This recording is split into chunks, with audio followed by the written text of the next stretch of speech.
reach out to me so I can ignore you. Niggas said, yeah. I hope whatever you're going through emotionally scars you. The next Damn. nigga said, I hope whatever. I hope. I know he said. No, he said I can't wait to go to your funeral, knowing I could have changed that outcome. Man, I was like, yo, these niggas ain't shit. It's like these niggas is grimy. Why would that be your answer? Niggas think, yeah. I hope you get whatever you go through.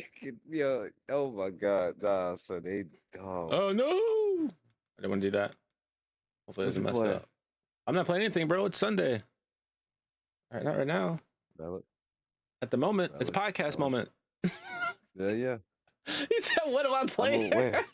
I thought you was playing something for the time. He's like, oh no, no, not there. I was like, oh, all right. No. I accidentally turned one of my monitors off. I wasn't trying to turn off.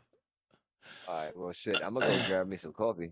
Yeah, It's go do that. starting Go up do right that. now. I'm setting up. Bet. Setting up. Go ahead. All right, I'm all getting right. some shit done real quick while you do that.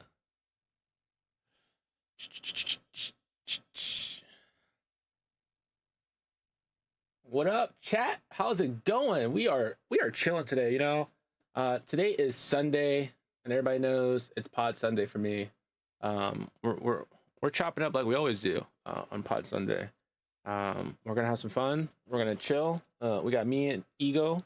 For those who don't know, Ego is Thad. He goes by Inu Ego now, but that's my boy. Day one. We're gonna have some fun. Yesterday, I streamed Arc Raiders, and that was a lot of fun. Definitely a lot of fun. While Thad is doing what he's doing before he comes back,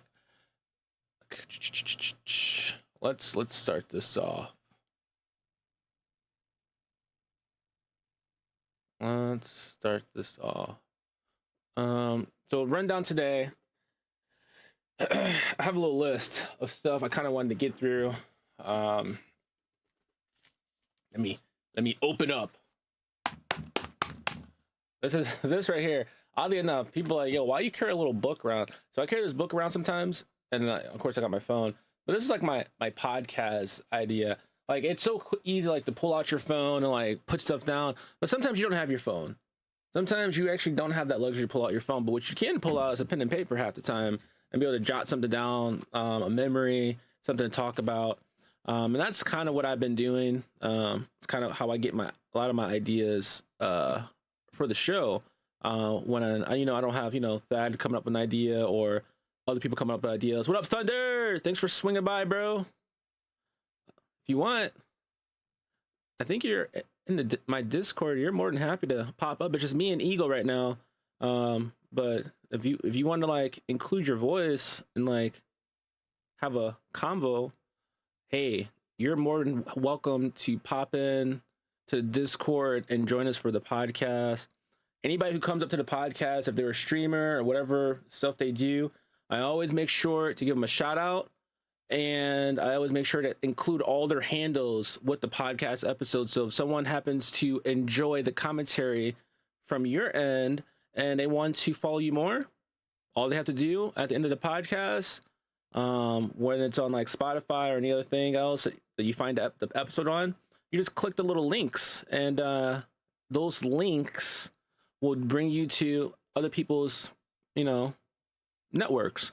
Like y'all know Ego is always here. He's my boy since day one. And I always make sure everything we make sure to always give out his gaming handles or any way you guys can reach him, because you might not just like my commentary, you might like his. Guess what? I'm listening. You are popping up in the podcast right now, right? That's what's happening. Or you got Helldivers 2 and Battlefield 6 and Arc Raiders. Oh shit! That's even better. Yo, shout out to my boy Yo, now you are saying something, and I'm realizing my Twitch isn't doing something. My stream. Oh, yo, thank you, Rank Girl, Ryan KRGRO. Thank you.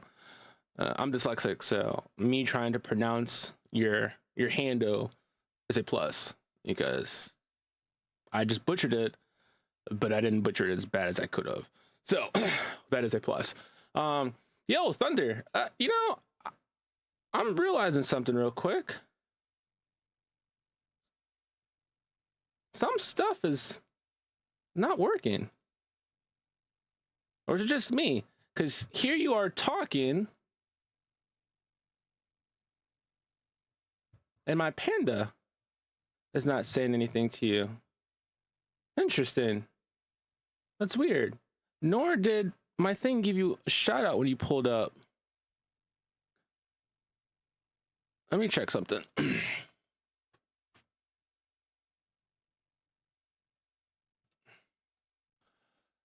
That feels good to have your affiliate, I bet.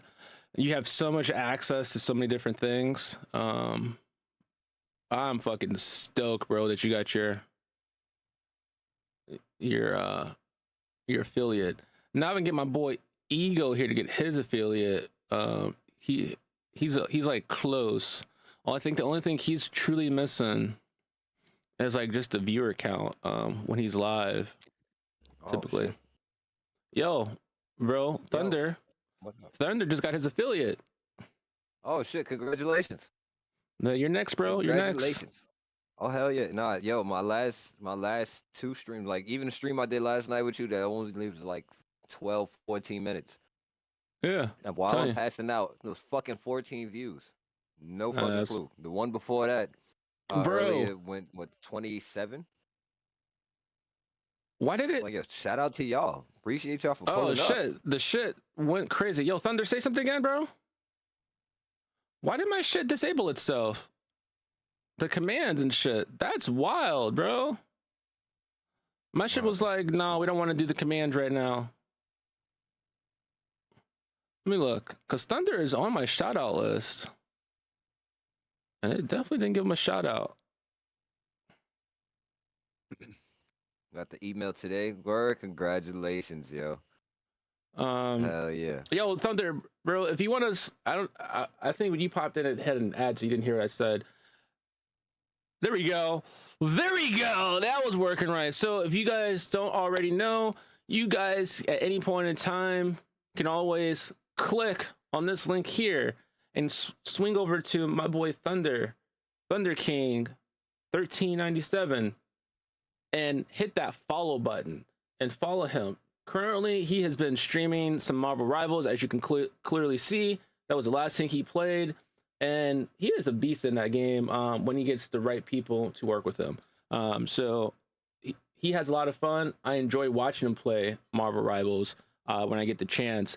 But he also plays other games besides Marvel Rivals. Hopefully one of these days we'll get Thunder to slide into the Discord and, you know, grace us with his voice for you guys, so you guys can truly enjoy some of the commentary, a little snippet preview before you, you know, I guess, pull up to a stream. So I'm looking forward to that. Come here. And come here. Spit it out. Yeah. Now you lost it. Mommy. Yeah, you can't do that. Come here. You want to say hi? Yeah. All right, then go. Hi.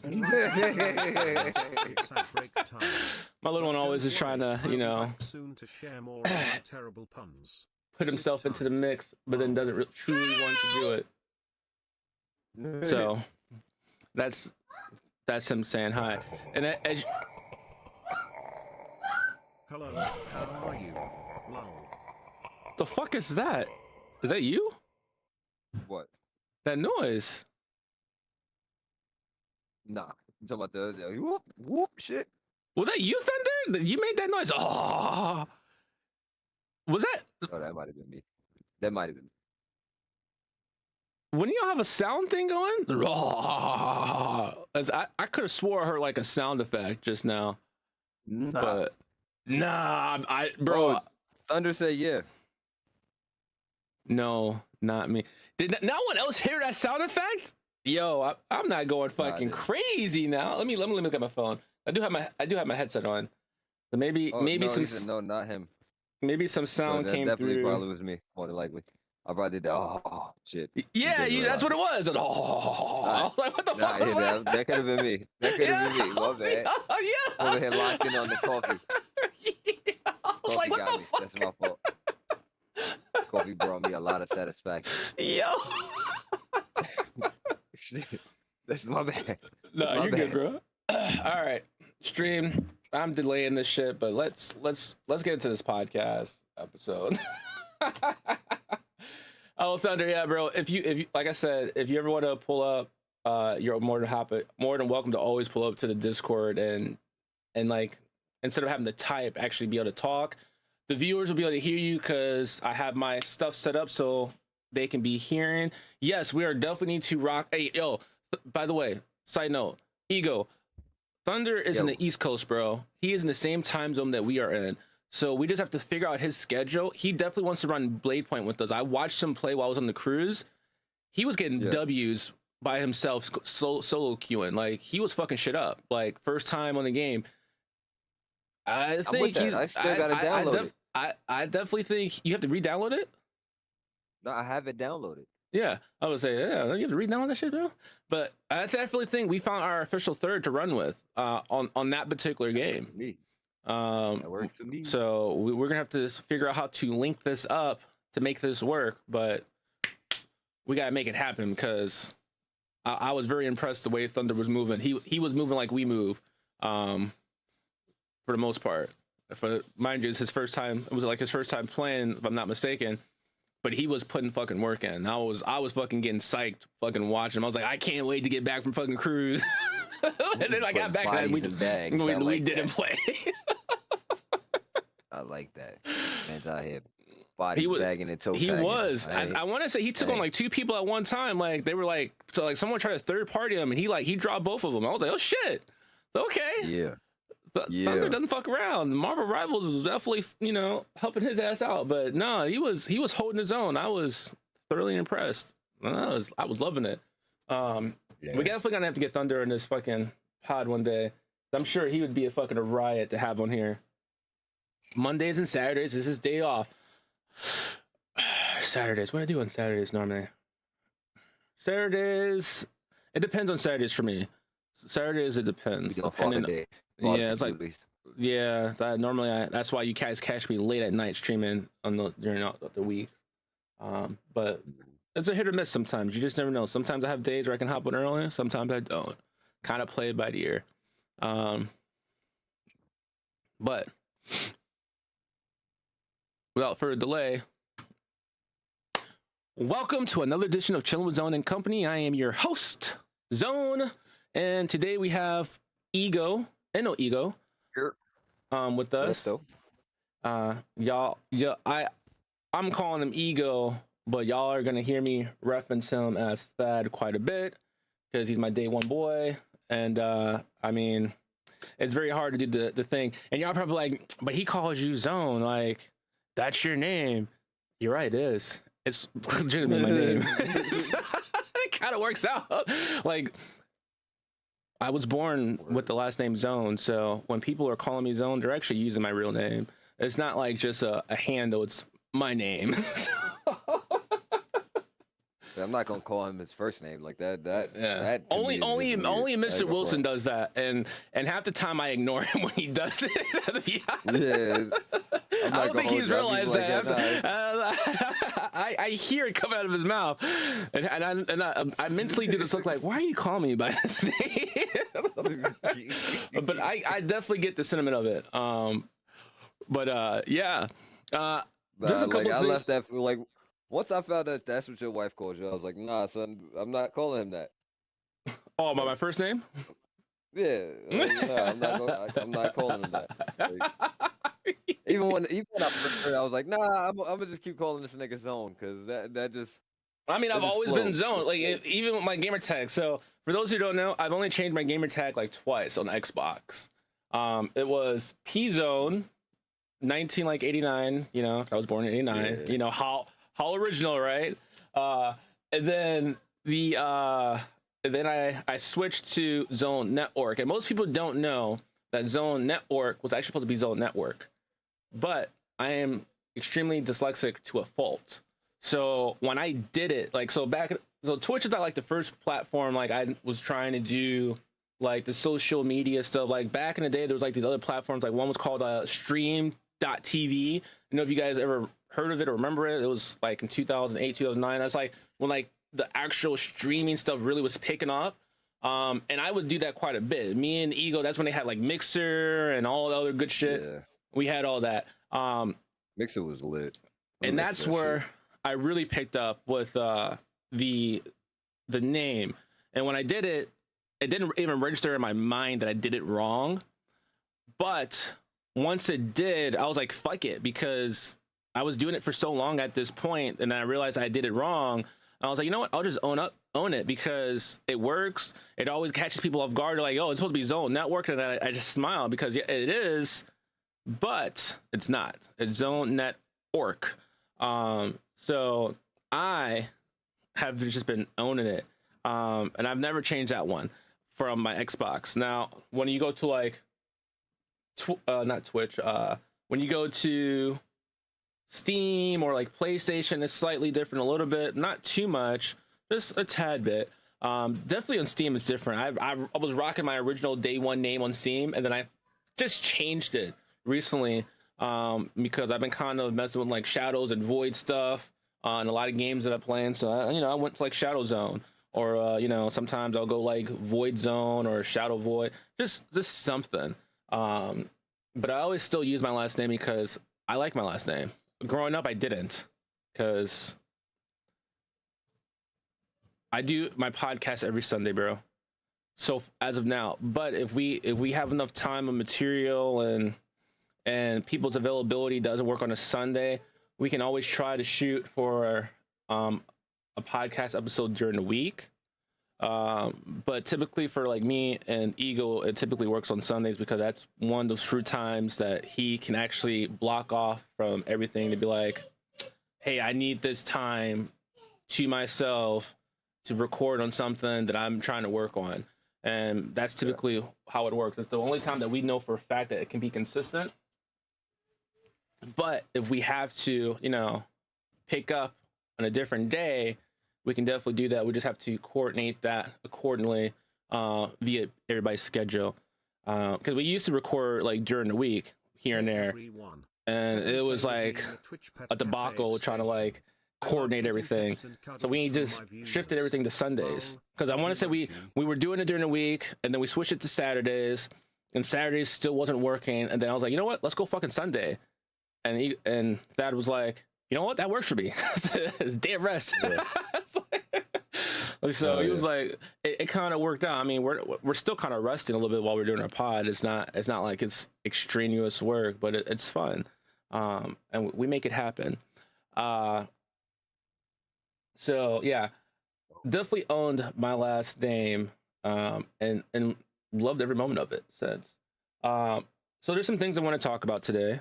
My wife actually helped me get some of these ideas, so we're gonna roll some of those. And then there's something I sent Thad to look at, but I guarantee he didn't look at it yet. I definitely didn't. God damn. I know it like the back of my head. But before that, this month is October, and there's some good things that least attractive male hobby shit. That's what you're talking about. That too. But there was something else I sent you. There was a video a few days ago I sent you so we do a few segments here. So we do, the random weird facts segment. I have my book club segment when we have people who have their own businesses and, they want to promote themselves and just get out there. We also have our business segment, interview segment, and then when we want to, do a little deeper thinking and have a little, fun conversation just to keep things interesting, because you got to be interesting. Rather, people think it's weird, we think it's interesting, and it's okay to be weird because no one wants to be fucking normal, right? Normal is overrated. But we incorporated this conspiracy theory segment as well.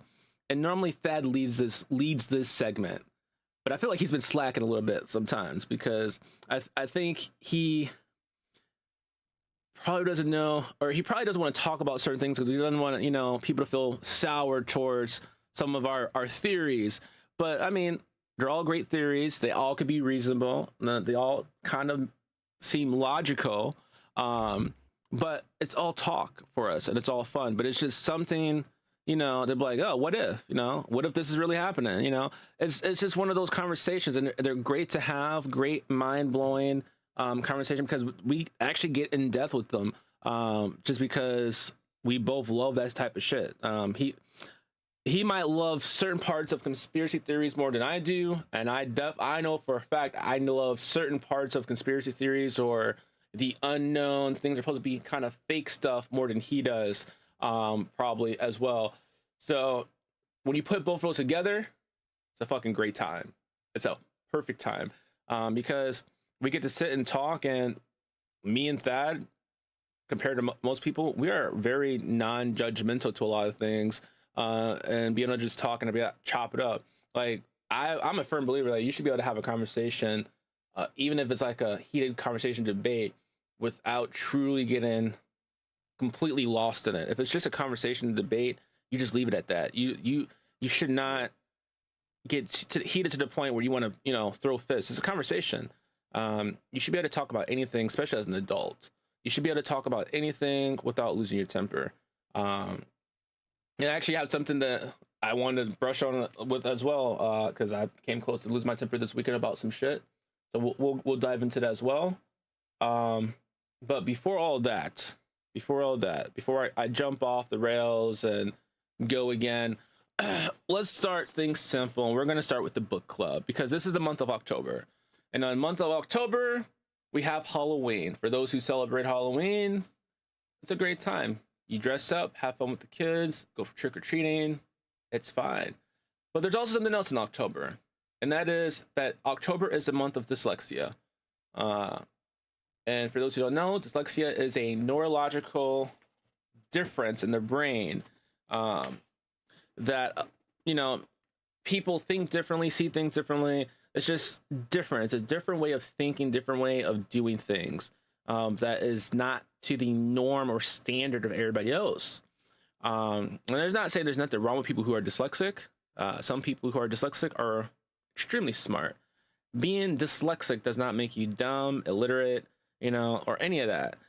You just have a different way of learning, different approach of how you, do things and how you perceive things. And a lot of people get confused or misunderstand it. And your boy wrote a book about it, his experience. But let's go down the list. So my wife is also an author. She's wrote at least 4 books. I only have 3 of them. Don't judge. I'm not the biggest reader. I like audiobooks. So elephant off the room here. But there are books that I do read. There are 2 books my wife did that I've read that I enjoyed. Oddly enough, they're kids' books. So the first book. So my wife decided that she wanted to do this series. And the series originally is called Mikey's Magic Box. Bam. Mikey's Magic Box. It is a book. This particular book can be bought. And as you see, this is a paperback book. Very colorful pages. This book is Mikey's Magic Book. Mikey's Magic Box, okay? This book can be bought on Amazon. It can be bought on Kindle, but if you have Kindle Unlimited, you can read it for free. And this is the first book in the series. This started the series. Now, my wife has sold quite a bit of these, actually, believe it or not. And a lot of people have reached out and expressed how much they truly enjoy this book, for their toddler. Their kids have been reading this book, 40 going 90, left and right. And she didn't believe me at first. But then one of the buyers approached her, and I told her who she was. and they gave her a hug and everything. They were just livid that they got to finally meet her. The woman who is writing these books, they absolutely loved it. And like I said, Halloween's coming. So what better way to bring in Halloween with a second book to the series, right? And that's what she did. She came back with, bam, a second book, Mikey's Halloween Adventures. Look at that. Bam. As you guys see, this book as well is available on Amazon and Kindle.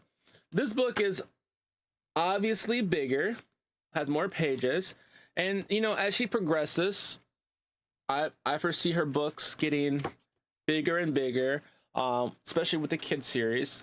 And I'm hoping, I'm lobbying for you guys when she gets enough of these books in the series for her to do a collection of, you know, multiple books of her series together in one book.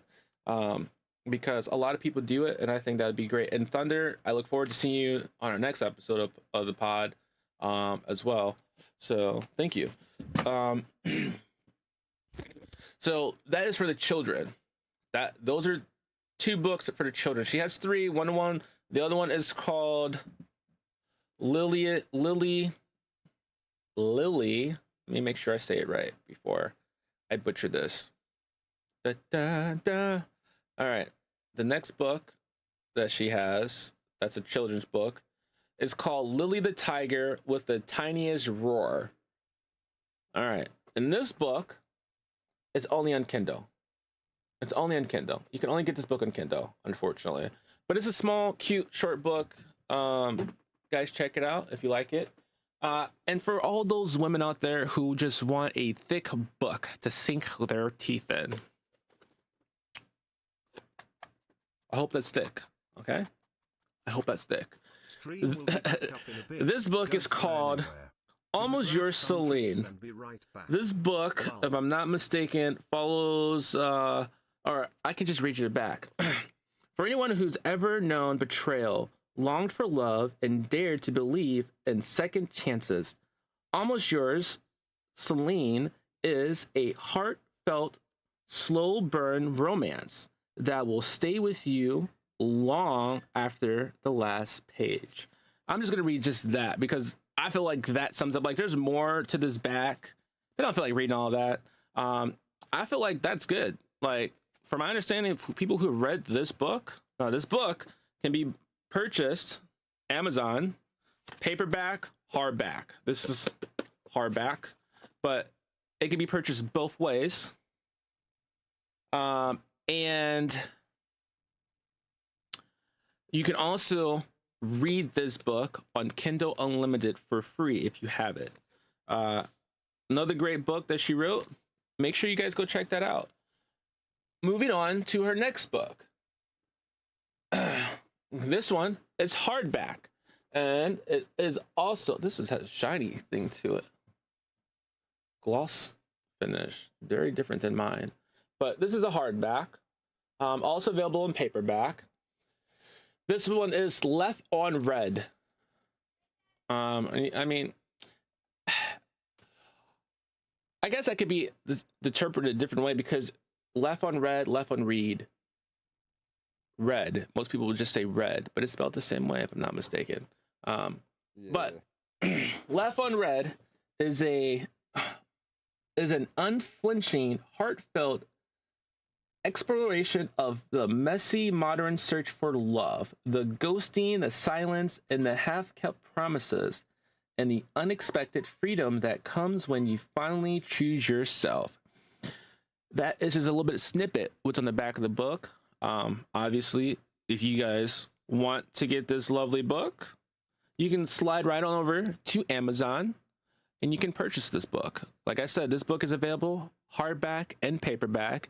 And if you're one of those people who don't want to keep up with books and don't want to waste trees and paper, that's cool. You can easily slide over to Kindle and buy it. Or if you have Kindle Unlimited, it's free right now. So, hey, go for it. Go have some fun. Go enjoy yourself. Cry your eyes out. If you're a woman, grab your nice little book, your nice little red wine, you know how you ladies like to do it. Get your little light set up, pop up on a little couch or in your little bed, and read away. And laugh, cry, enjoy a good story. Now,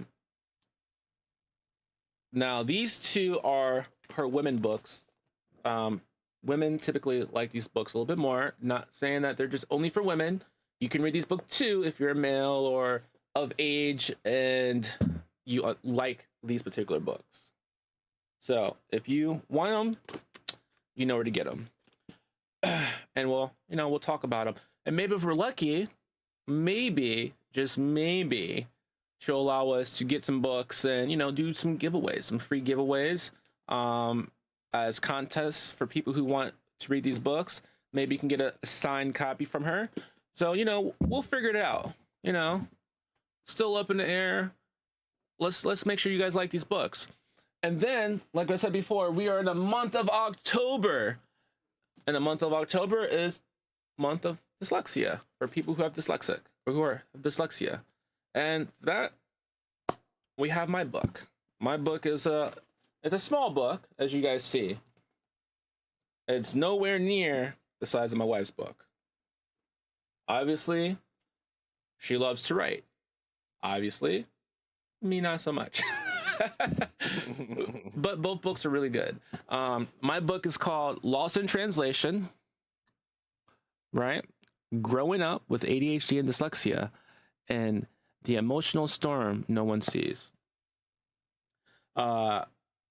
This book here, it's like a little snippet, a little memoir snippet of my experience with ADHD and dyslexia. It's not a long book, but it is an acquired taste. So if you're not someone who, is interested in like the neurodivergent mindset and how we function and how we think, this is not going to be your cup of tea. But if you are and you want to show support and read it, you can buy this on Amazon. Paperback. Hardback. And I think there is a paperback. I got to double check. I want to say I have a paperback copy as well. And I also have you covered. You can also get this book on Kindle. If you have Kindle, you can read this book for free on Kindle Unlimited. But if you don't have Kindle Unlimited, you can still get it on Kindle. You can buy it digital. You don't have to worry about, a tree meeting their end to make the book. And if you truly don't want to read because you know that reading is not your cup of tea, or reading a book like this is not really going to do it for you, I got you covered. This book is also available on Audible. A gentleman named Robert Ott narrated this book. And I thought he did a splendid, wonderful, spectacular job doing so. So if you have the chance, go check it out. I'll probably do some giveaways for that as well, for the Audible. I do have some codes that I can give out for people to be able to check out the book. So if things go well, you never know, you may be selected for a free copy of the book via Audible. But, only time will tell. That being said, that concludes the book club segment, which has me thinking about me and the missus were sitting there talking one day. We were driving somewhere and we were talking about accidents. I don't remember exactly what truly sparked the conversation. I would have to probably go back and ask her what truly sparked the conversation. But we started to go on this tangent about, accents, and how does certain accents develop or come to be. For me, it was in particularly the Southern accent. Those who don't know, the South in the States, there's an accent there. What you call a Southern accent. And it's very distinct. And when you sit there and think about it, because, that's what it was. We were sitting there thinking like, people immigrated here from Europe or whatever it is. Yes, little man. Look at this. Yeah.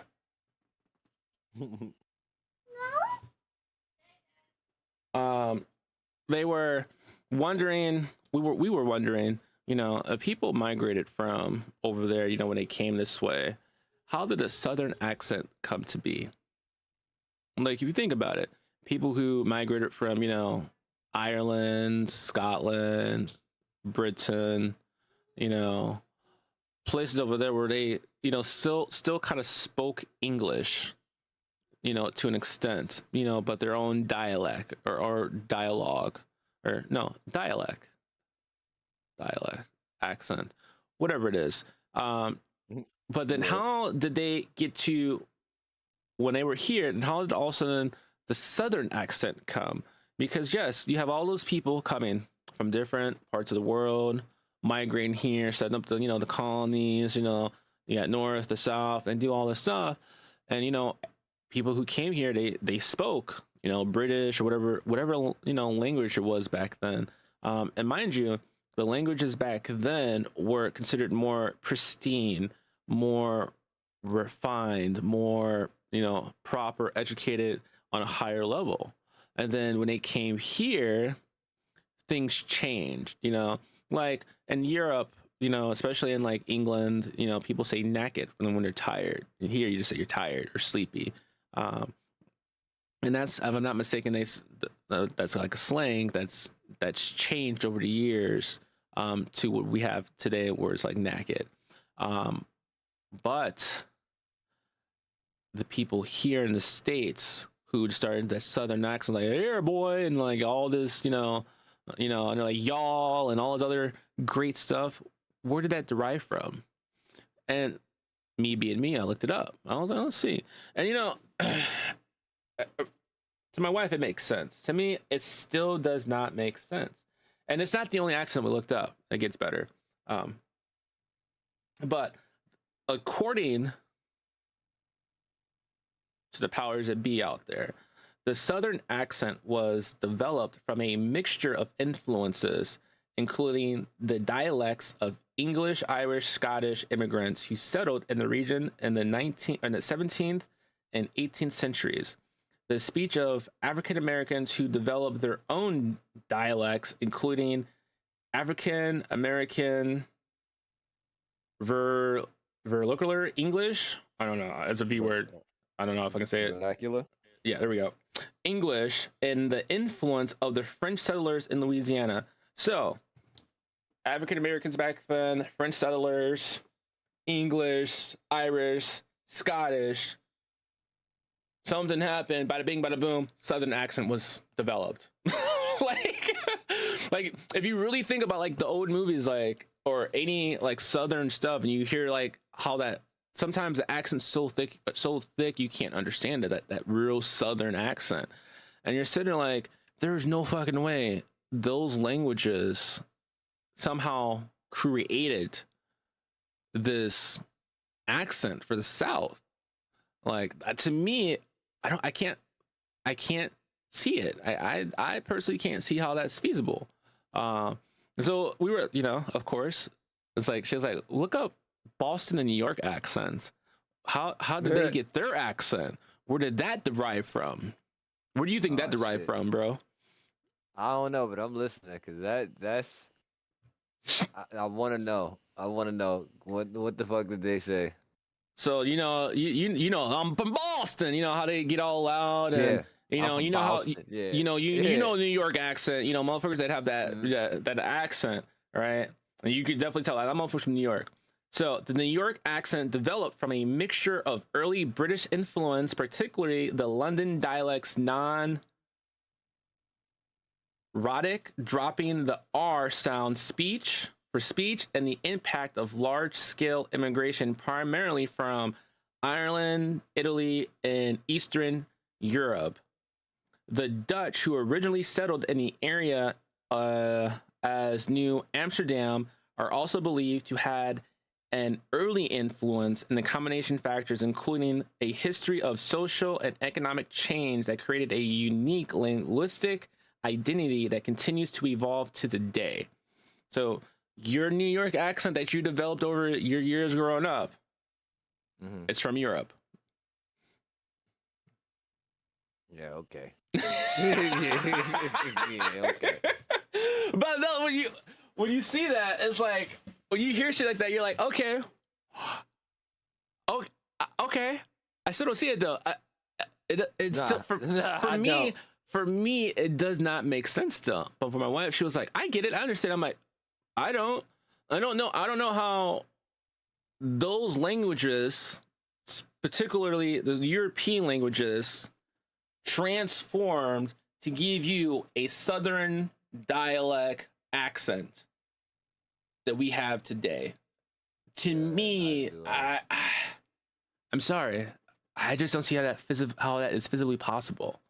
That's just me though. Mind you, I am dyslexic and I have ADHD, so my mind works a lot differently than most people. So I'm not seeing it. It doesn't seem logical to me. It doesn't add up in my head. So No, mine neither. I was just curious of like what everybody else thought, because my wife says she sees it, she understands it, and I definitely need to get her on one of the podcasts one day. So I'd be like, explain it to me. Explain your logic of how you see this, because I definitely think you know those two guys that be on the podcast and be like, yo, what's an animal, or what's a fish, a mammal, and like, no, it's an animal, and like those type of dudes. Peyton and what's his Yeah. name? Yeah. So I was like, I'm sitting there, I'm like, because I sit there and I look at them, I'm like, yo, me and Thad have that same type of chemistry. But I was like, when she gets thrown in the mix with her friend, and I'm sitting there like, we still have that chemistry. But it's funny because it makes it funnier because she's from Europe. So Europeans typically do view things differently than us Americans, and how we see things and process certain things. So I was like, this would be definitely a freaking interesting conversation to have, because she still has an accent from time to time. She's gotten really well of like masking it, or not making it look so obvious, but she has an accent too, and she can pull them off. So I'm just very curious of how those accents truly came. That's just me. It doesn't add up. It doesn't make sense to me. So we have someone who is a language major out there that knows this stuff. Please reach out and let us know. Oh, I meant to tell you, my pops. So I think I did tell you, Well, he's talking about being out there being a hoe. Yeah, he's like, yo, I miss y'all podcast. I'm like, oh yeah. He was like, yeah, I was out in the streets being a hoe. I was hoeing out there. I'm like, Typical. Typical. I was like, were you really? But he definitely has some stuff he wanted to talk about. He had some political stuff he wanted to talk about. You know how I feel about political stuff. Yeah. But the stuff he wanted to talk about was actually a good topic. It's just something that I normally wouldn't cover because it's political. But I was like, yo, show up to the podcast, bring it up. I'm sure Thad and anybody else in there would give some 2 cents. And I'll probably sit there and I might chime in on it. But I'm sure they would probably enjoy that conversation, because I'm sure they feel some type of way about some things and they have their own opinion. So I'm sure that conversation would be enjoyed, but he didn't show up. Not yet, anyway. Yeah, he'll more than likely pull up a little bit later. Yeah. Shoot, that's crazy. There was something else. Oh, you know what I truly detest. I think I'm not gonna say hate, because hate's a very strong word, and I was always told you shouldn't hate anybody. But what I truly detest is somebody, not even somebody, organizations, companies, people who do not hold themselves accountable in their work environment. Those are freaking crazy. So you know how me and the missus bought a new car. I think I told you that we bought a new car. We traded out. So we bought a car before we went on a cruise. And the past week and a half, I was like trying to get stuff straight for this car, because we had tip tags. Tip tags were about to expire, and I was like, all right, cool. Tip tags are gonna expire. I got my own plates for this car because I'm gonna transfer them over, because I'm prior military. So I have particular plates for my vehicle. I was like, oh, transfer those over. No problem. No problem whatsoever. Easy transfer. They told me they couldn't do it at the dealership. The dealership was CarMax, by the way. CarMax. Keep this in mind. They told me they couldn't do it. I was like, all right, fine. No problem. So the most they could do was to will be back momentarily. Lol. the most they were able to do, I forgot to mute that, was be able to register the new vehicle, and then when I got the new plates, take the plates myself to the tags office and exchange them for, you know, the plates I was taking off my other vehicle that I was trading in. And I was like, sure, no problem. I can wait for those tags to come and I'll do it myself. It's quick, painless, not an issue. No problem. Oh, okay. And then like the salesperson was like, hey, you guys have a discount. I get you guys, try to save you some money. And I'm like, hey, I'm all about saving money. If you can work out some money saving, I am for it. Because why not? So he did like have me like get my, you know, my DD-214, you know, my benefits letter. And I was like, provided them because I'm like, I'm not thinking of it. I was like, in-store discount? Hell yeah, I'll take an in-store discount. Why not? Who wouldn't take an in-store discount, right? On a car. Right. You know, you're trading it in, you're putting money down, you're told you get a discount. Perfect. But what happened was it wasn't like an in-store discount, it was a state discount. So being in the state of Georgia, and being handicapped or disabled, you should say, you know, you get certain amenities from the state for military stuff. And one of those militaries is like a break on some stuff for your vehicle. And I was like, all right, cool. I already have it on 2 vehicles or 1 vehicle. You can only officially get the benefit on 1 vehicle. So I was like, all right, I have it on 1 vehicle, but I have my plates for the other one. And that's what I'm trying to transfer over my other one. Shouldn't be a problem. So, you know, we put like 2K down in the car. We got the car. We went home. We went on a cruise. Bada bing, bada boom. Then, you know, we are a few months. Here we are a month later. Right before the tag supposed to expire.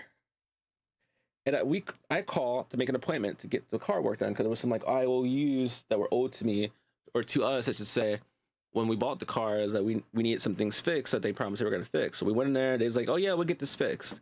Couldn't get it fixed right then and there. But I'm like, you know what? While I'm here, you know, it's like the 14th. My tag expired the 17th. I'm here in the office. Let me see what's going on. You know, I had called the week prior before I set up my appointment. They said, oh, it's at the, you know, the DMV tags office. They're like 30 days behind. It takes a long time. You know, don't worry about it. Everything's going to work out. All right, cool. Sure, no problem. 14th come. I'm there. 14th is a Tuesday, mind you.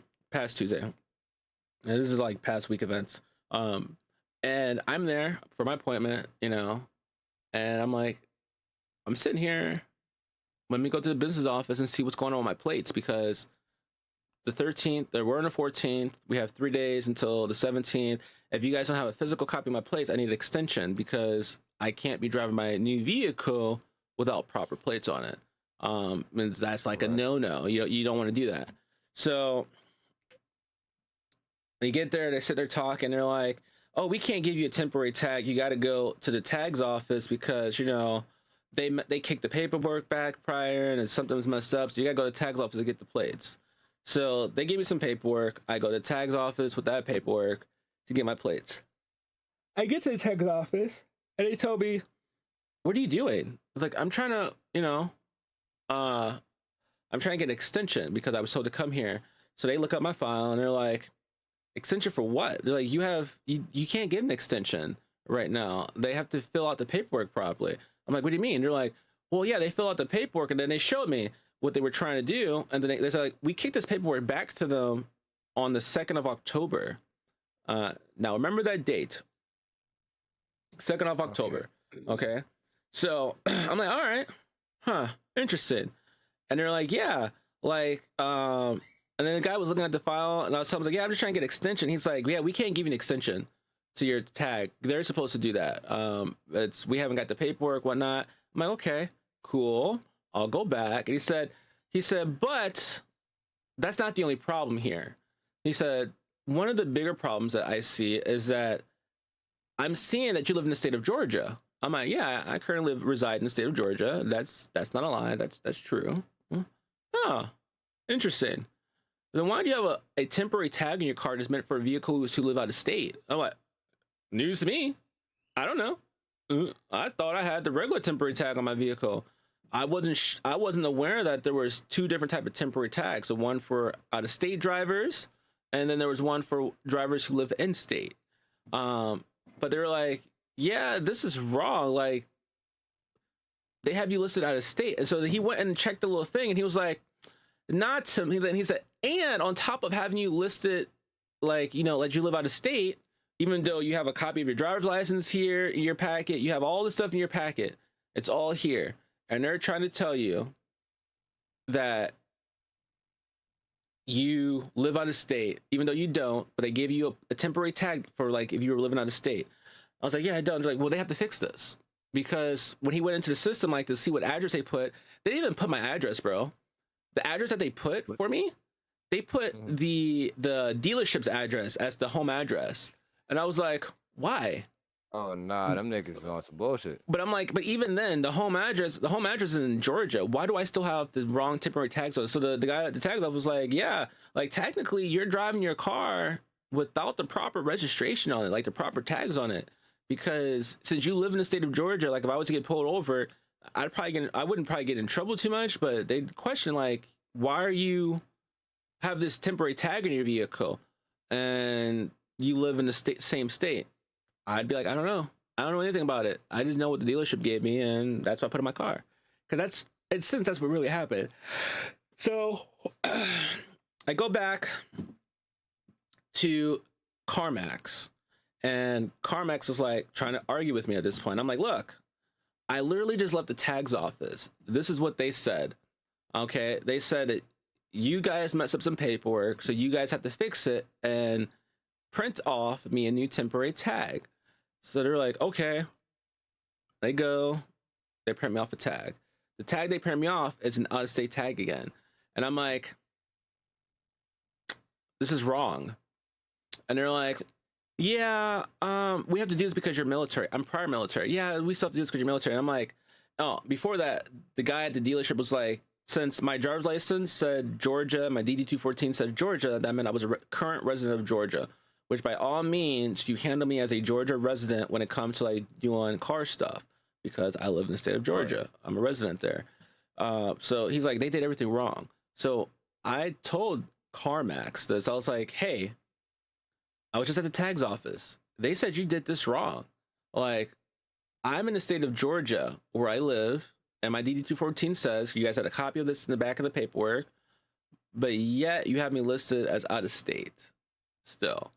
And on top of that, the tag is not even registered to my address. It's registered to this dealership's location, which is still in the state of Georgia, mind you. So I'm kind of confused a little bit of what's going on. They were like, oh, well, we can't really help you right now. This is our only option. Or they went back because they showed me the packet, and the packet was like, it was kicked back. Okay, now this packet was kicked back. And on the date of this packet that was kicked back, October 2nd, right? At this point we're at the 14th, right?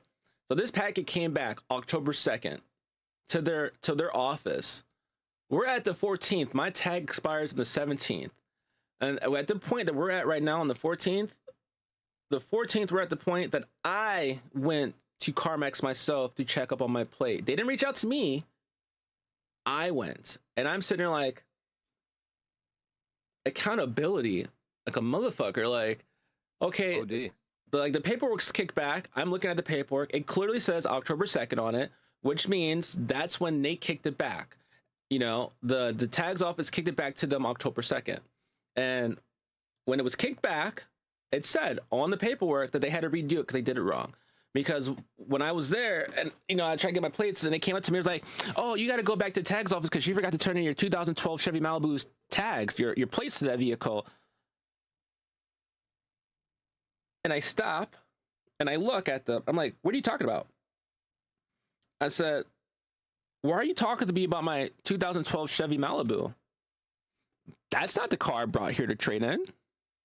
I brought a 2019 Chrysler Pacifica here that you guys took, that had plates on it that I was going to transfer to my new car.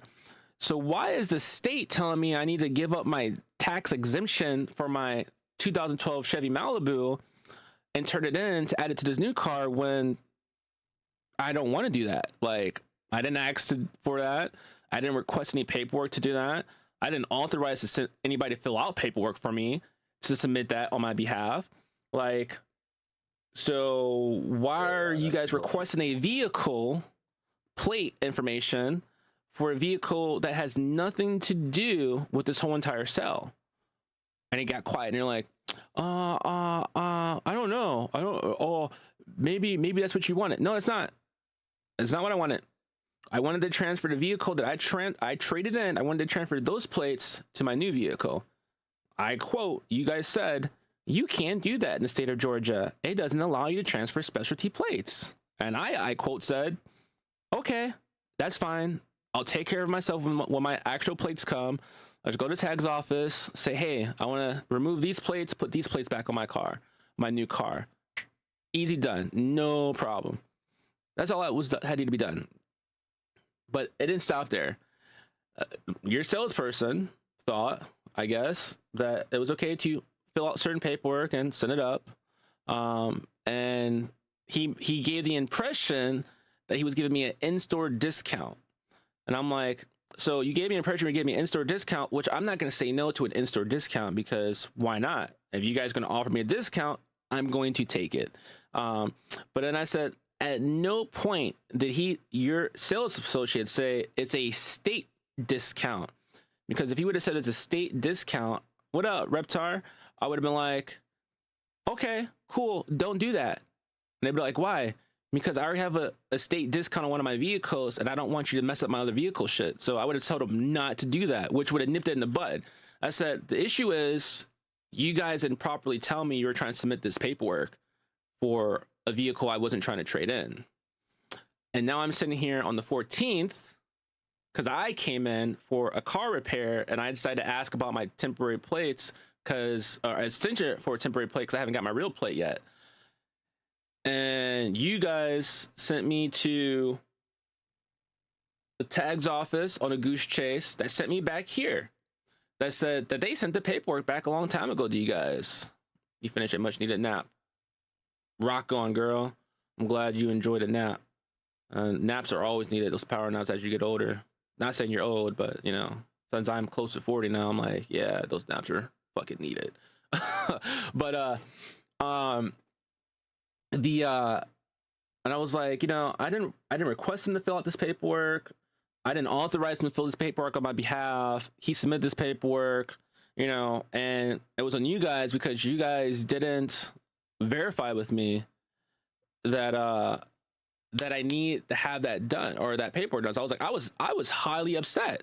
I was like, so what's going on here? And they're like, well, we need to sit back and talk about this real quick. I'm like, so when they talked, they're like, oh, so what happened was, since we didn't do this paperwork the right way, that means when we did the sale, you didn't pay any tax on your vehicle, so you still owe the taxes for the sale. And I was like, all right, I hear what you're saying, but I didn't ask you for a discount like that, a state discount, for you to try to take, you know, matters into your own hands and try to remove, you know, information from one vehicle and put it on another vehicle. I didn't authorize that, nor did I request it, ask for it. You guys took liberties upon yourself to do it, you know, without, you know, clarifying or, you know, talking over with me at all. So Sure. that's your responsibility to handle that, because you fucked that up. I didn't fuck it up. I did everything I did. We put $2,000 down. We already came with a pre-approved loan. We had everything done. On top of it, we traded in a vehicle. So on our end, we did everything we were supposed to do. And I was like, and I was, at this point, I was actually very heated, but I kept my composure, because I was like, you know, the whole time I'm sitting there thinking, like, I got anger issues, and I get really mad really quickly about some of the dumbest shit sometimes. I was like, this is one thing I can't get mad about.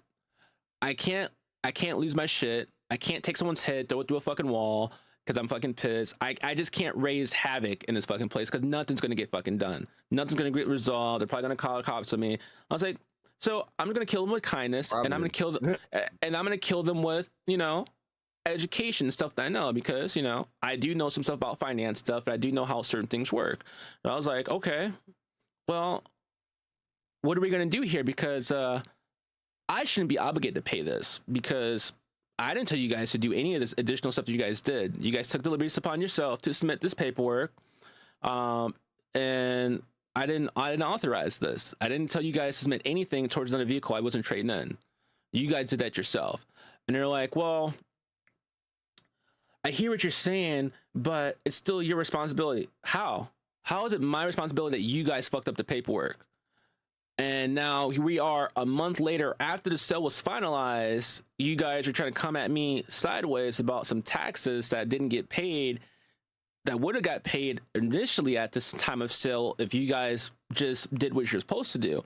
And like, what do you mean? I'm like, so this is the problem about this shit. I was like, yeah, I was like, this is the problem. Like, you guys submitted paperwork I didn't ask for. Originally, I said I want to transfer my place over from one vehicle to the next. I was told by the salesperson that I could not do that. That there was no way to do that because your dealership has a thing with the state that you can't do that. So you ring up regular plates, and then they take their regular plates after their tags, after they come in the mail. They take those plates to the tags office with their old plates, and they do a swap, and the tags office will make it easy, quick, and painless. When that was told to me, I said, okay, that's what I will do.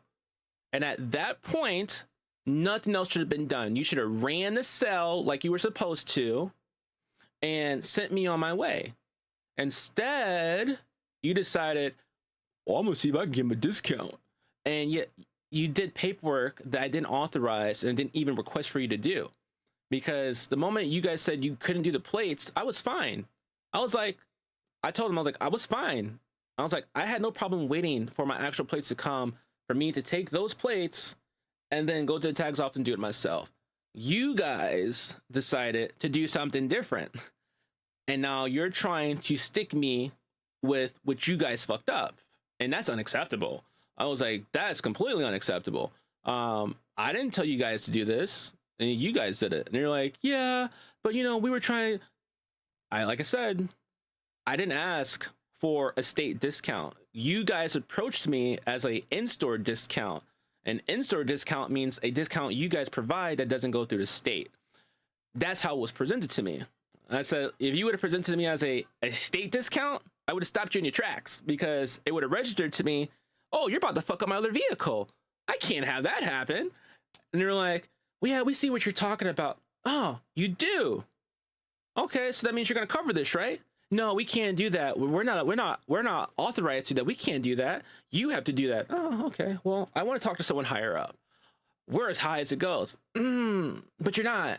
You're a location. There's a corporate. And CarMax is big. There's a corporate. There's other people to talk to. They're like, well, here are your true options. You can pay us the taxes right now. Okay. I'm not doing that right now. Okay. What are the other options? You can bring the car in. You can do a return. I'm like, not doing the return, because why the fuck would I do that? Because then I would be without a vehicle. That's not fucking smart, especially since I traded in a vehicle. And they're like, oh, or the third option, we can do a return buy again. I'm like, what? Yeah, we return it, then we ring it back up, you buy it again, and we loop your loan or your taxes into your loan, blah, blah, blah. And I'm like, that sounds like a lot of work. I'm just gonna be honest with you. That sounds like a lot of fucking work, a lot of headaches, a lot of issues that I shouldn't have to be dealing with nor going through. So yeah, y'all fucked up. I was like, we're not gonna do any of this right now. I'm gonna call corporate. I'm gonna talk to them. You guys need to be held accountable for what you guys did. You guys fucked up. Instead of taking accountability of your fuck up and fixing it, you're trying to shift the blame and weight onto me, which is completely unprofessional, in my opinion. But I was like, you know, I'm not paying this right now. I'm gonna go talk to corporate, possibly contact a lawyer, and we're gonna go from there. And they were like, okay. Like, they didn't think I was gonna do it. Soon as I got to the car, immediately, corporate office, phone call, driving home. And I explained it. And the first lady I talked to in corporate was very understanding. She was like, oh my God. She's like, yeah, that should not be happening at all. They shouldn't have took initiatives to yourself. And I was like, yeah. I was like, I can't choke people because I'd get in trouble. But yeah, my pop's like, you should have went up there and choked their asses up. No. I'm not doing that. Yeah, too much to lose. Look it up. So I was like, I called corporate, and corporate was like, we take all my information. The first lady I talked to was on my side. She was like, I completely agree. Like, you should not. She's like, that's ridiculous. Like, that they're not picking that up. And I'm like sitting there like, okay, well, maybe there's hope, because now I'm reaching somebody and they're talking. There's hope. Something can happen. They're like, they're gonna pass it along to the other people. I'm like, look, it's the 14th. My tags expire on the 17th, right? I was like, I need something to happen now. Something needs to happen now, because we're gonna get, I can't be without my vehicle. I need to have that vehicle. And they're like, we're gonna get someone there. So they called me the next day. I was like, all right, cool, perfect, work out. And they're sitting there talking. The lady was like, yeah, you're gonna have to pay this. And I'm like, this corporate lady, her name was Diane, analyst. So she was like, you're gonna have to pay this. So I was like, and so when so they called me, I picked up. First thing on the phone when I picked up, it said, these phone calls will be recorded for insurance purposes and training purposes. All right, knowing that, so that means our phone call is being recorded. Those don't know that there's a law in most states, a one-party, two-party consent.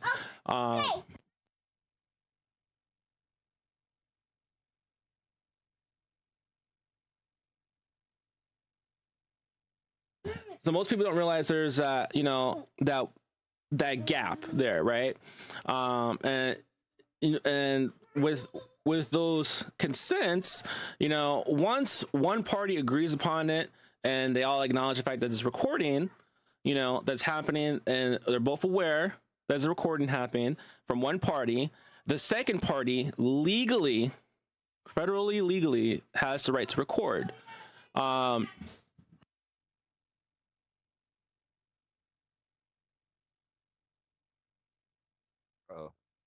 They have the right to record, and they don't even have to tell you they have the right to record.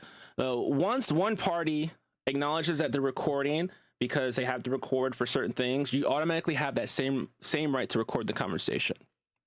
Mind you, not a lot of people don't do it because it's a hassle. You don't have to. Most people don't do it, but I'm one of those people that will do it if I can. So I did.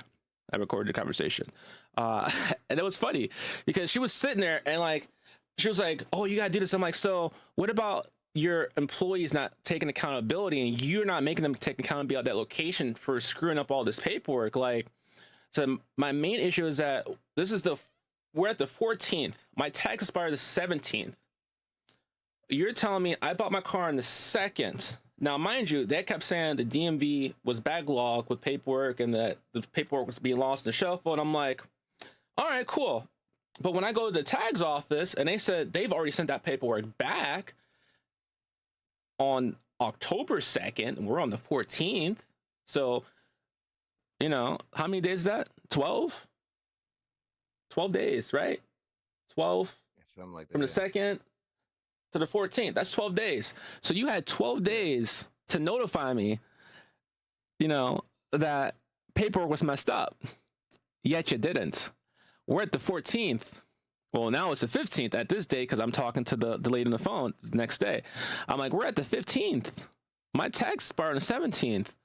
Only reason why I know there was a problem with my tags is because I went to the location myself for a service job, and I decided to go to your business office to find out what was going on with my plates. Not one person reached out to me to let me know that there was an issue with the tags, nothing. There was radio silence. I wouldn't have known anything if I didn't reach out to you guys. Unprofessional, no accountability there of what you guys are doing on no end. And they were like, so the lady tried to spin the story. It was like, well, that's the way Georgia has their law, and you got to do this and this. I'm like, so you're refusing to take any accountability. Like, you're acknowledging your team fucked up, and yet you're still refusing to take any accommodations or any accountability for anything, like picking up the bill, something. Like, anything. And you're like, yeah, we're not doing it. We can't do that. So you yeah. So I was like, you good, bro? so I was like, so your company does something that's wrong. You know it's wrong. You're admitting to me on the phone it's wrong, but you refuse to take any accountability to help rectify the situation. Yeah. Okay. I just want to clarify that. And then they're going on, and I was like, you guys record your phone call. She's like, yeah. I was like, okay. I just want to let you know. I don't have to, but I wanted to let you know that this phone call is also being recorded on my end. I don't consent to that. See, that's funny. It's funny that you said that. Your company records these phone calls. You work for this company. You know that these phone calls are being recorded. By knowing that, and you have access to these recordings because via your company, it's your company's policy to record these, that automatically gives me the right to record it. You can't do that. But I can, legally. I can. You may not like it or agree with it, but I can. If you don't know, look it up. It's an actual law. It's a thing, it's something that you can do. Once one party acknowledges the fact that they're recording, the second party can record the same conversation, and they don't have to tell you. I just do it as a courtesy, but I didn't have to tell you that I was recording a conversation.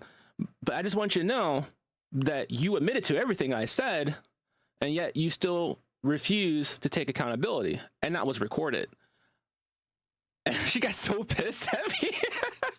I bet. She was like, but the dealership was willing to give you a rental car and this and that. I was like, they didn't say any of that. She was like, they did. I'm like, no, they didn't. Like, I would remember if someone offered me a rental car compensation, something. There was nothing offered to me. There was pretty much said, you owe taxes, you're going to pay it. That was it. Forceful. Not admitting, or not acknowledging the fact that they fucked up shit, even though it was all right there in front of them that they fucked up everything. It was going to be my responsibility. And I was like, yeah, we're going to see about this. Like, I'm going to pursue this because this is bullshit. So I go back, right, to CarMax. This is CarMax, by the way. CarMax is the worst. Yes, CarMax, I'm talking to you. You guys fucked up. I told you I was going to go public. I'm very spiteful and a man of my word. So anyways, I go back to address this and, take care of this stuff. And, I was like, all right, I'm here to pay the taxes. Friday, it's the 17th. I'm here. You guys' corporate person told me to come here and pay in person. I'm here to pay. We can't take your payment here. The only way we can take a payment because the sale is done is if we did a return. Now you have to go to the tags office to go do this. So the lady walks up to me with this big ass little packet, like stack of papers, with all the paper from the purchase, the car big title. Ass little packet is wild, just so Yeah. you know. Yeah, I know, but she did all that, and I was like, all right, cool. All right, now you got to go there yourself. Like, you sure? All right. I was like, they're open to 5, right? All right, okay, cool. Rush there, sitting there, show them the packet. The lady looks at the packet. She's like, what are we doing here? I'm like, well, I just bought a car. And, it's like, it's a long story. I'm really frustrated. It's like, CarMax fucked up my paperwork. And like, I told the same story, exactly how it was. I was like, they fucked up the paperwork. They acknowledged the fact they fucked it up, but they refused to take any accountability. And they're like, okay. And then even the tax people are like, they should be taking accountability for this. Like, they should be taking care of this. That's not your responsibility. They fucked up. They should own up to it. Yeah, I know that. You know that. Everybody else knows that. People who work at other dealerships know that. Only they don't know that. So I was like, whatever. So we're sitting there and looking at the paperwork, and they're like, we can't do this anyway. I'm like, why? They're like, I was like, you see this little thing here? And their first thing they said, what about your 2012 Chevy Malibu? I'm like, I still drive that. Like, I don't even know why. And I told her, like, I don't even know why there's paperwork in here for this car, because that's not the car I traded in. I traded in a 2019 Chrysler Pacifica. And she like looking at the papers like, oh yeah, I see that. She's like, then what? I was like, my point exactly. They took liberties upon themselves to fill out paperwork for a state exemption for a vehicle that I did not ask for, nor give them permission to fill out stuff on my behalf. And she's like, she said, they are real quick for trying to do stuff like that sometimes. She said, unfortunately though, we can't do anything here because, they have to fix this. It literally says on the front page that they fucked up the paperwork and that they had to redo the paperwork in their system. It was on them. Like I scanned the photo, by the way, of the paperwork because I wanted the proof. And I was like, you know what, I'm gonna scan this. So I scanned it and it said the first page there. And the lady was like, and you see this? She showed me the date. We sent this back to him October 2nd. I was like, remember this date? I was like, all right, October 2nd. They sent back like, now it's like the 17th, like the actual day my tags expired. I was like, and it's like the tags office closed at 5 o'clock. It's like 4:45. I'm in there trying to get this resolved, right? And they're like, yeah, we can't give you tags. We're gonna send you back. And they're like, talk to the tags clerk office head person there and let them know that they fucked up the paperwork. They need to resolve this. And you shouldn't be coming out of pocket, but if they are, they need to make sure to resolve this. It's on them. We can't take a payment from you. None of that stuff. They have to finish this payment the right way. I was like, all right. I go back. I get back. You're looking at me like, why are you here? I'm like, because I was just at the tags office. Just like you guys called up there and told me I could go up there. I'm back because they sent me back.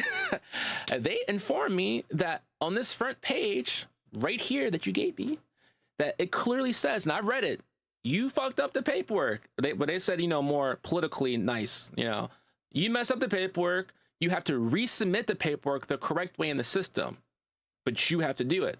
And they're like, they start hemming and hawing. They're like, I said, but when you do it, when you do the tags, you have to do the tag the way they want to. Because they tried to have me a tag on the 14th, right? The tag they tried to have me on the 14th was wrong. And I told them that.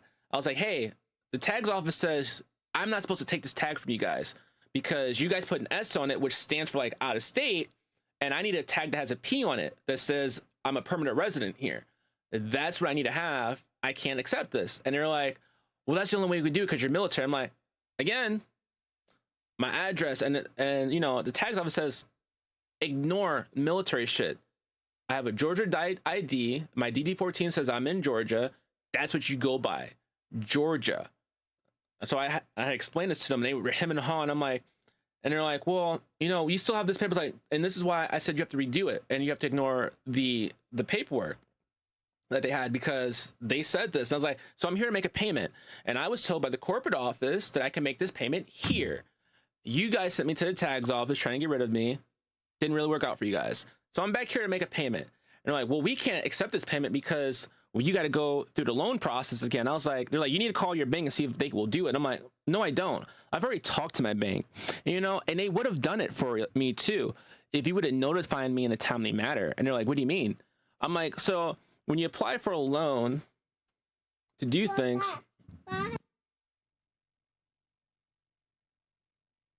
when you apply for a loan to do things, you once your loan is approved and everything goes through, once your loan is approved and it goes through, you get a grace period of a couple of days if you have to go back into it to adjust stuff, for layman's terms, if you need to.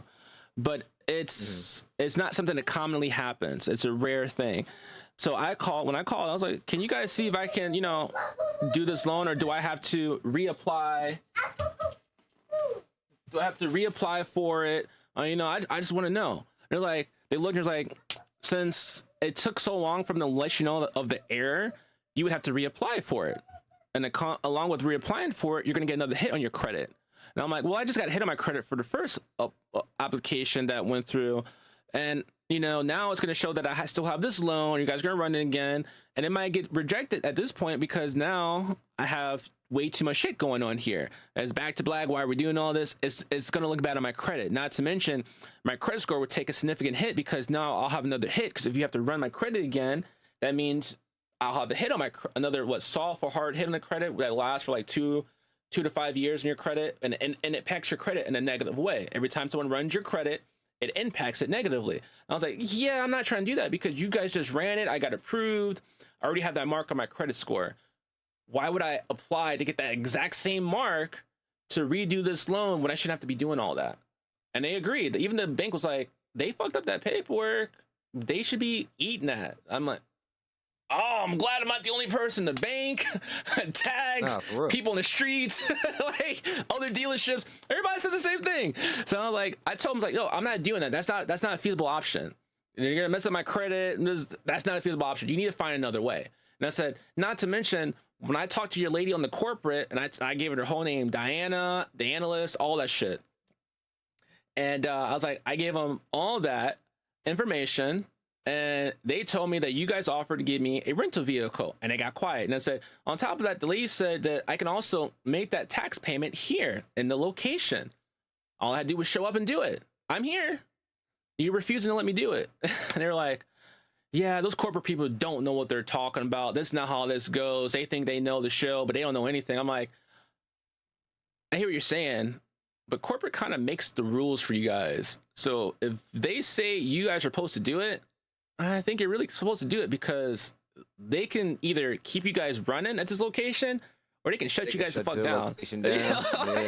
Like, what are we talking about? Like I talked to headquarters. Like, they're like, and then they looked at me like, headquarters. I'm like, yeah. You don't think people, when they get upset with you guys, you don't think they go that extra mile to find the higher up person that they need to talk to get something addressed? I do. And they're like, they just kind of looked at me. I was like, do you know who you talked to? And I gave them a name and email, and he's looked at me like, I'm like, yeah, I actually do research. When I get fucked like this, I spend the time to make sure to be spiteful and cross every T and dot every I in this matter. I said, so I made sure that everything was on the up and up before I came back in here, and now you guys are telling me that this corporate person did not know what they were talking about. Yeah, I'm the same. I've done it to AT&T. I've done it to Comcast. I've called corporate and talked to the CEO of a company before, the president of a company before, because of an issue, and they had the matter resolved like that. And everybody's like, how the fuck did you get through? That's my secret. Don't you worry about that. But I was like, I told him, I was like, I'm here to pay the tax. I was an intelligence agent. I know exactly who to talk to. I was like, I'm here to pay my taxes. All right. And they're like, well, we got to do the math. I was like, no, you don't. I've already had the math done. Like, what do you mean? I called yesterday just to verify how much it was going to be. And it was so funny because I called the first time and I got the voicemail, the message. This phone call is going to be recorded for training and security purposes. I'm like, oh, easy. Record. As soon as I heard it, hit record on my phone. So this guy answered the phone. We're sitting there, we're talking, and he's like, oh, it's going to cost like $1,400. I'm like, okay. He said, but I'm not really sure. I'm like, all right, well, I need to know the exact number. He's like, why? It's like, so I need to pay my taxes on my vehicle. I need to come there. So I need you to provide me the exact number of what I owe. So it went from almost being $2,000 in taxes, because you pay a lot in Georgia, how they have their tax system going with vehicle registration. It's ridiculous. Not gonna lie. I'm sure there's other states that are probably even worse than Georgia when it comes to that, but it was up there. So this guy comes back and he was like, he gives me a lower amount, and I'm sitting there. I was like, yeah, man. It's like, it's a shame I got to do all this. It's like, you guys messed up the paperwork. And he's like, yeah, that makes sense. I'm like, yeah. I was like, and it's a shame you guys aren't picking this up, because you guys screwed up this paperwork. And he's like, yeah, I understand. I'm like, so you're acknowledging the fact you guys fucked up? Yeah. Oh, okay. All right. That's all I needed to hear. I was like, I was like, okay. And we got off the phone. I was like, I'm gonna be up there, and I'm sitting there thinking like, this another employee just throwing himself under the bus, on the recorded lines again. I'm like, okay. So I get on Friday when I'm there and I'm doing all this paperwork, we're like going back and forth. They finally get me a new salesperson, because I'm like, something needs to happen. Like, I'm not leaving here without the proper tag. Like, I've done everything you guys asked for. I'm here. The only thing we're not doing is we're not going back to the bank. That's not an option. You guys need to figure it out. I didn't fuck up the paperwork. You guys fucked it up. So you guys need to find a solution to fix it so everybody's happy. And they're like, well, we can do a complete return. I'm like, I'm listening. And they're like, but it's not going to be, well, don't worry, we're not going to go through your bank. We're going to do a store credit return. So that way that we get all the stuff back, and then we'll redo it all, and we'll tie in the tax into it. I'm like, But why, when you could just tender a payment for the amount that's due and not have to do all that? Like, why do we have to return the vehicle and do all this paperwork again just to add the taxes on? Like, that makes no fucking sense to me. That was a complete waste of time. They're like, well, that's the only way we could process it to get the tags done for you. I'm like, that sounds yeah, that's exactly, because they didn't want to do it. I was like, that just sounds like bullshit. And I was like, all right. So then they give me another salesperson, and this salesperson's paramilitary, and we're sitting there talking. He was like, yeah, he's like, I'm gonna take care of you. He's like, I see the problem. He said, I understand everybody's fucked up. And he said the issue is that the office that does all the paperwork, they should look at all the paperwork and made sure everything was fine before they you know, ran it through. And he said, I understand the salesperson as well, because the salesperson thought he was doing you a solid, you know. And I said, I get that, but at the same time, I'm not happy with him either.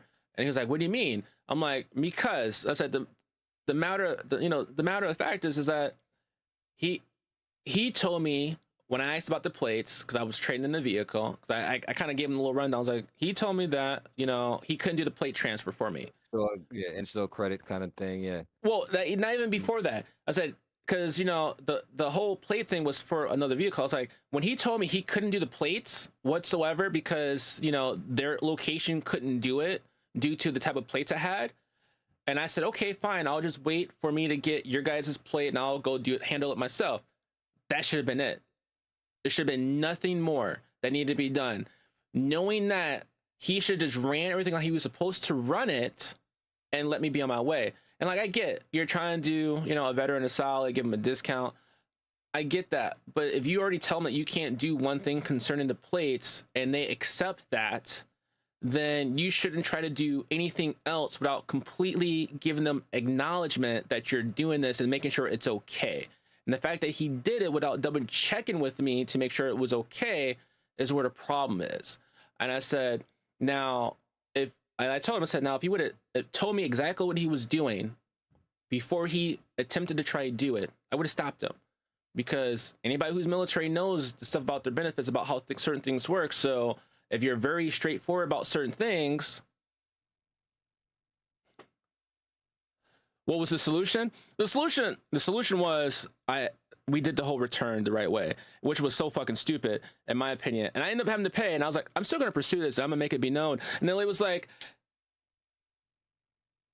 yeah, they made me run. The running around was the wildest part for me. I was extremely pissed about that. But the my issue for that was, you know, they were like, we'll credit you like a dinner. I'm like, I'm just trying to get the fuck out here at this point and go home. Like, they're like, well, we need your wife to come in and do some paperwork. And we need her to do this. And we need her to do that. And I'm like, why? I was like, why do we have to redo all this paperwork? Like, let's be honest here. Like, I really don't want to have to do this resell thing. To me, it made no sense to do any of that because they could just ring it up, because people were coming in to make payments on car payments, and you could just ring up like a car payment and just send it over and put it in your guys' system the way it needed to be put in there. I was like, and when they were like, well, we do all the return, I'm like, so you want me to do all the return, which means you got to return me the $2K back, which takes, and I think they forgot that we had put money down. I was like, that means you have to return everything, which we put $2K down. So that way you have to return us a $2K, which would take about like 7 days, hit the bank account for us to finally go back through. They got quiet. I'm like, you know, you're trying to patronize me, and I'm just let you guys know, I do have degrees. I have an I have accounting degrees. I have a business administration degree. Like, I know how this stuff kind of works, you know. And they got quiet. I'm like, I'm not just no dummy coming in here telling you guys how things are going. Like, I know this stuff. And, and they're like, we completely understand. Like, if you understood, then you'd be fixing it and taking accountability. But I said, but since you're not, I'm gonna be spiteful at this point, and I'm gonna make sure to put it out there and, you know, go from there. And they were just so upset about that. They're like, I can't believe you'll do that. Yes, I will. And anybody who says they're not gonna do that shit, they're lying to their fucking teeth, because if you fuck somebody over that bad, and this shit could have went really bad if I didn't get my plates or anything like that, especially since they were not being cooperative with the stuff. I'm like, I would have been out a vehicle, you know, with kids and whatnot. It's like, I couldn't do that. I was like, not to mention, since you guys fucked up that paperwork and that tax money, you guys should have ate that. That was your fuck up. And from every finance standpoint, for everybody else that was looking at it, they were like, yeah, they should have ate that. Like, most places would eat that because, yeah, you didn't authorize to do this paperwork. If you had already accepted the fact for like not getting your plates right away because they couldn't do it, that should have been it. Like, there was no reason to do all this other stuff, and yet they did it without your consent. So they should have ate that, but they didn't want to. So that was fucking shitty on them. But I made sure to let them know, and they're like, oh, have your wife come. I'm like, man, she's gonna be pissed, bro. Like, she's more pissed than I am. And I was just saying that because I didn't want to go back home and get her, but I was like, I know she's pissed, and I know I'm pissed. And they're like, you don't look pissed. I'm like, I was like, that's the trick. And I'm extremely pissed, but I also know coming in here, swinging on you guys and choking y'all up and doing all this crazy shit, it's not gonna get anything resolved for me.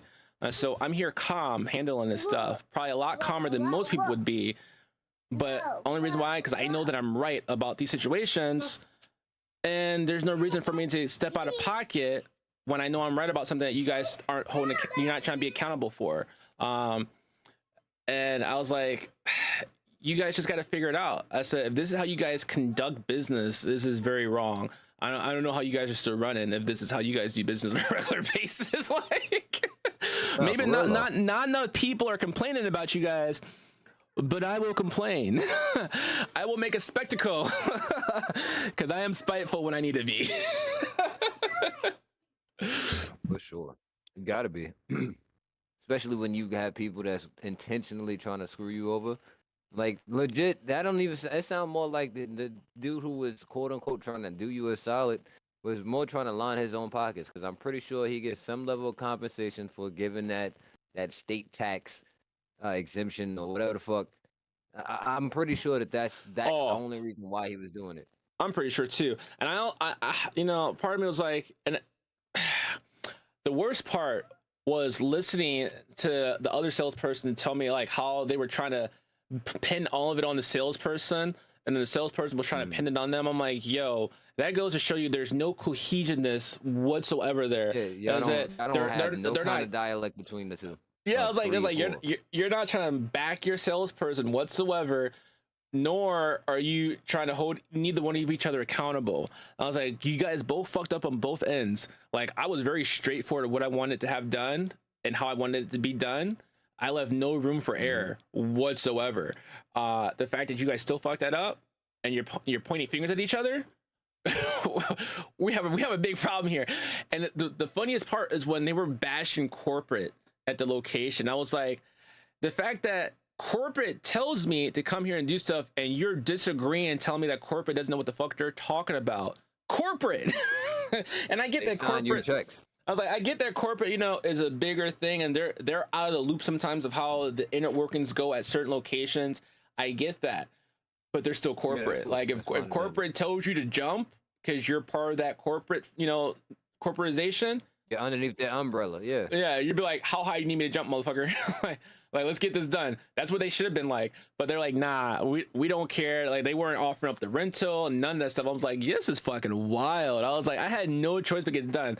But luckily, I was on business, and I was very firm on what the tax people said, and I let it be known that either way, whether it got resolved or not, I was going public with this. It was just going to depend on how it's going to look after the fact.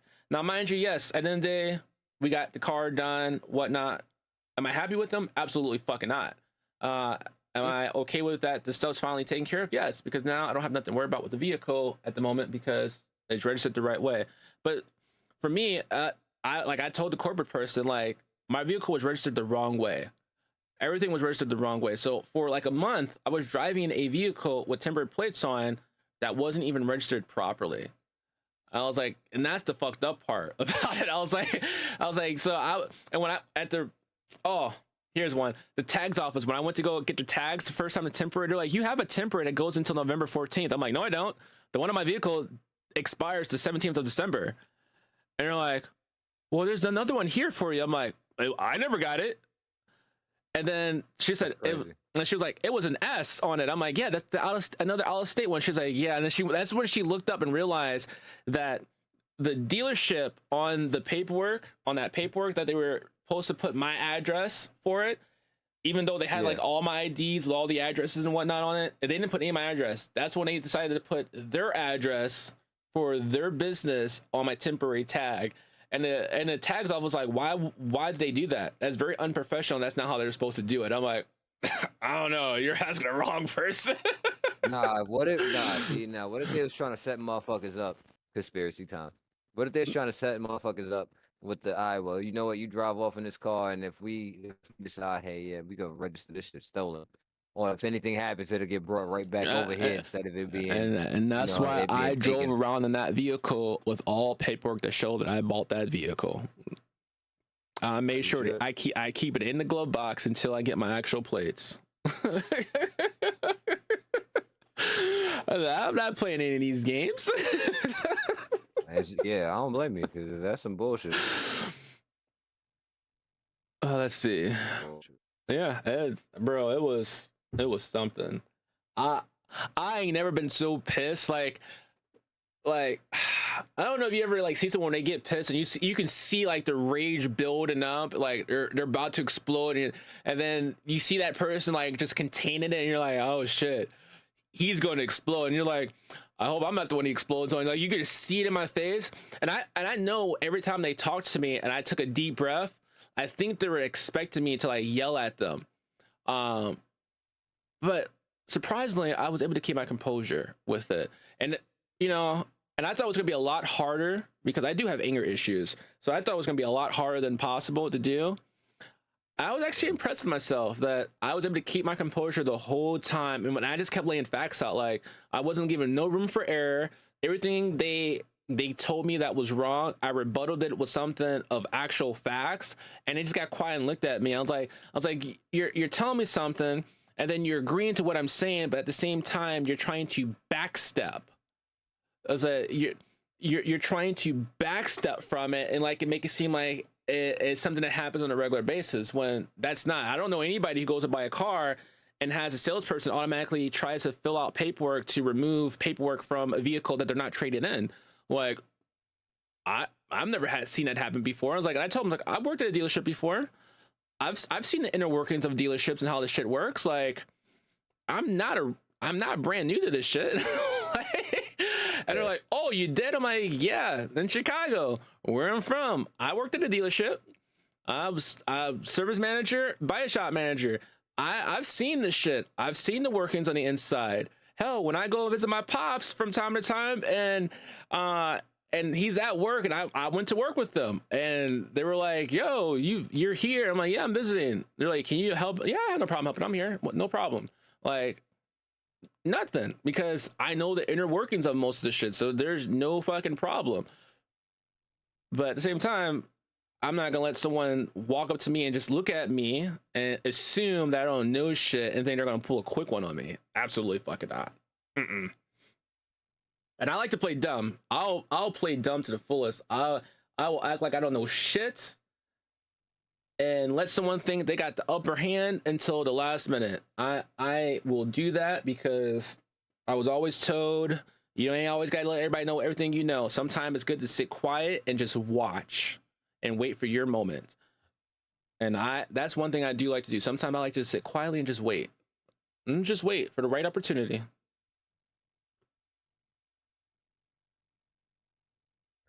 No, when you do a trade in, call my pops. He'll definitely get you straight. Probably better than I will. He still works at a dealership. Yeah, they did. If you were in Chicago, I say go see my pops. He'd probably make sure you got into a vehicle. He has pool in Chicago to get people taken care of the right way. That I would definitely send you his way if you were that way. So if you ever move to Chicago, let me know. I'll send you my pop's way.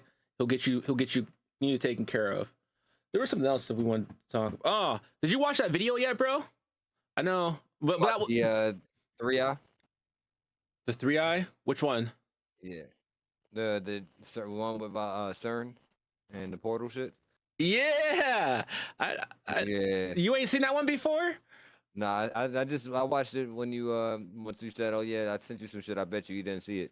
I was Oh like, yeah, hold bro. on, I've let me been catch finding all this up. types of conspiracy stuff to send you. But that wrap it up. That was my CarMax story. Yeah, CarMax is absolutely fucking worse. Yes, they may have great cars, and I'm not saying like every CarMax is bad. Don't get me wrong.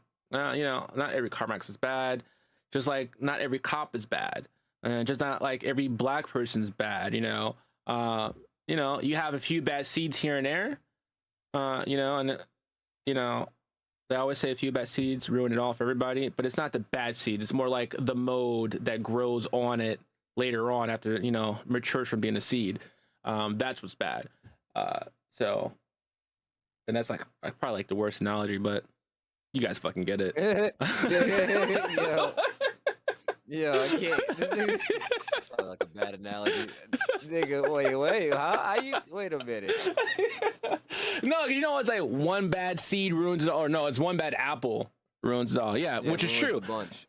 Yeah, because you know, once one gets moldy and that moldy one touches the other ones, all of them are fucking ruined. But yeah, so yeah.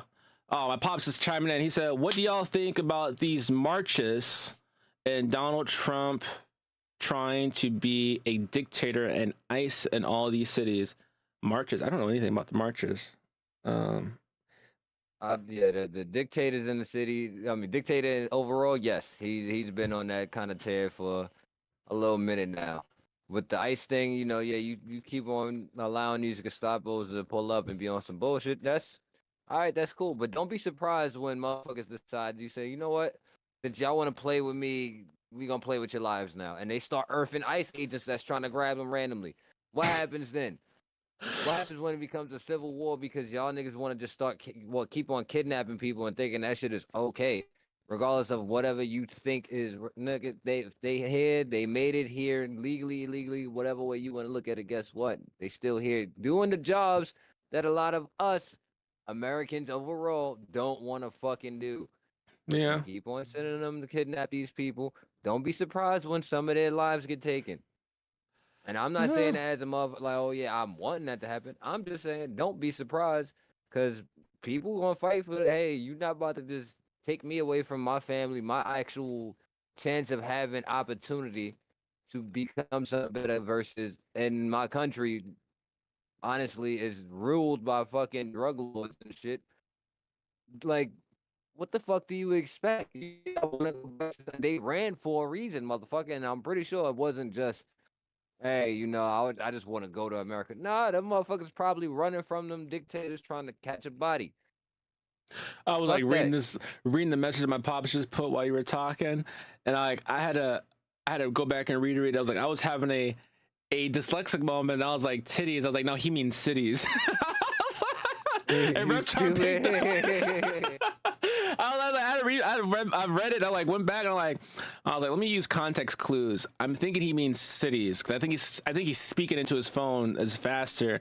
And so when you're trying to listen and speak, sometimes it distorts what you're trying to say. But he meant cities. He type titties in there. Yeah. Yeah, these titties good standing up. Yeah, man. We definitely do love a good set of titties though. No, Oh, for sure. No lie there. Titties go a long way. My take on it. So I'm not really big on political stuff, obviously for obvious reasons. But my take on it is I don't really think you should really deport people back, unless that's a caveat. Are they legitimately committing heinous crimes, my nigga? Yeah. Because if that's not the case, if they're being criminals, like criminals murdering, raping, shit like that, like vicious crimes, and they're here illegally, yeah, send them back. I'm gonna fuck. They might come back. There's a high chance they'll be back anyway. But send those motherfuckers back. Yeah, now the ones that are here illegally and they're making a good name for themselves, they're not doing anything criminally wrong. They paying taxes, my nigga. What the fuck are you upset let me rephrase that. Being here illegally still is considered criminally wrong. But if they are being a good person of society, working, doing jobs, taking care of stuff, family, and believe it or not, you know, a lot of people like to say people here illegally don't pay taxes. I know for a fact that people who are here illegally, there are some that still find ways to pay taxes. I don't know how it gets done, but they still find a way to legally pay taxes without any problems. And those people should be left the fuck alone. Let them stay here with their families. Sure. Do not fucking bother them. They're not part of the problem.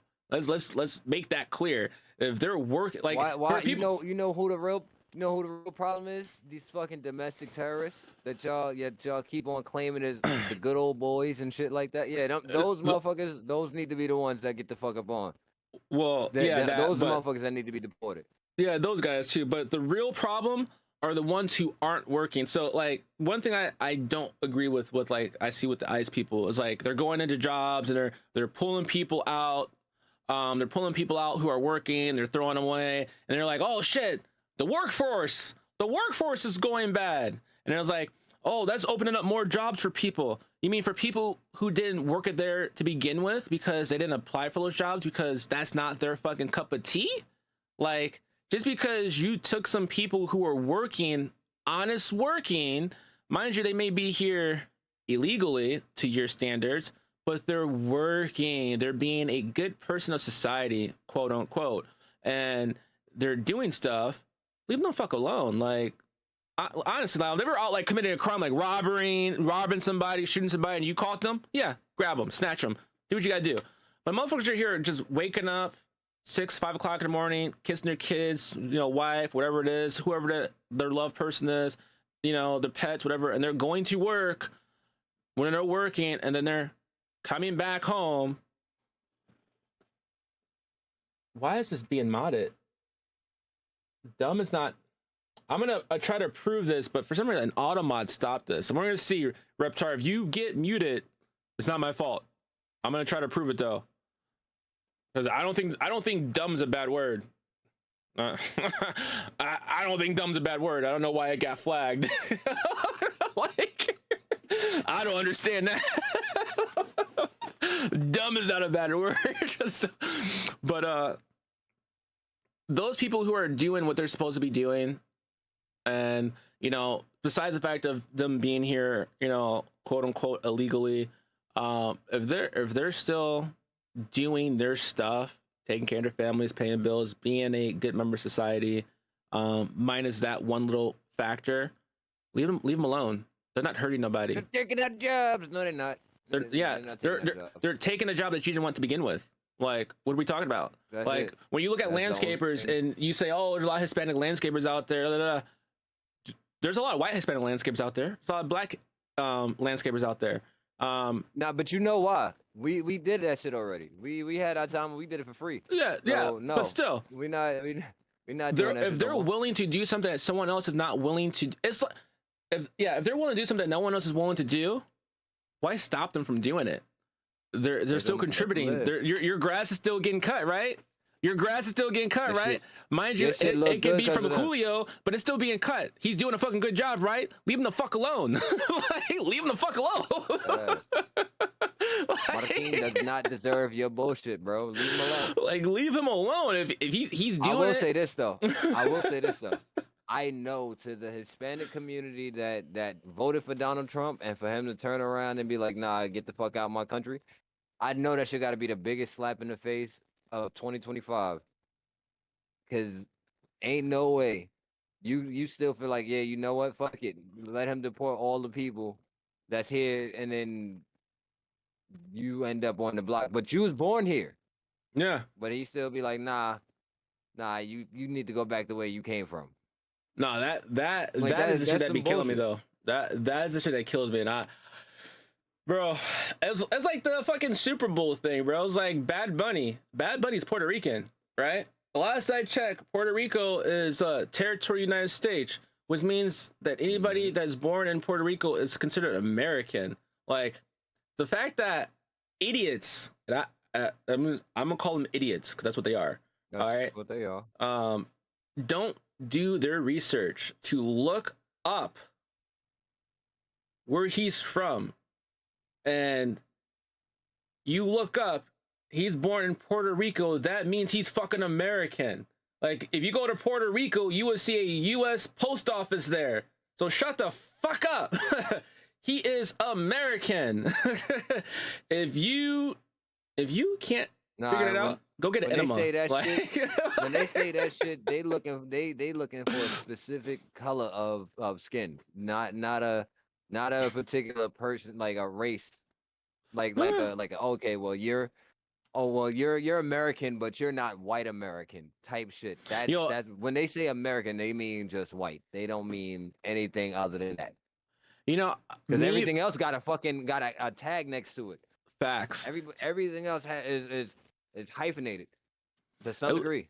It was funny. I was sitting there talking to Magda earlier, and she wrote me something like this morning. And I was like half asleep, and I read it. I was like, it didn't make sense to me. And she was like, "You're dyslexic, and you're trying to correct me on English." I'm like, I'm just trying to get clarity because I read it. It didn't make sense to me.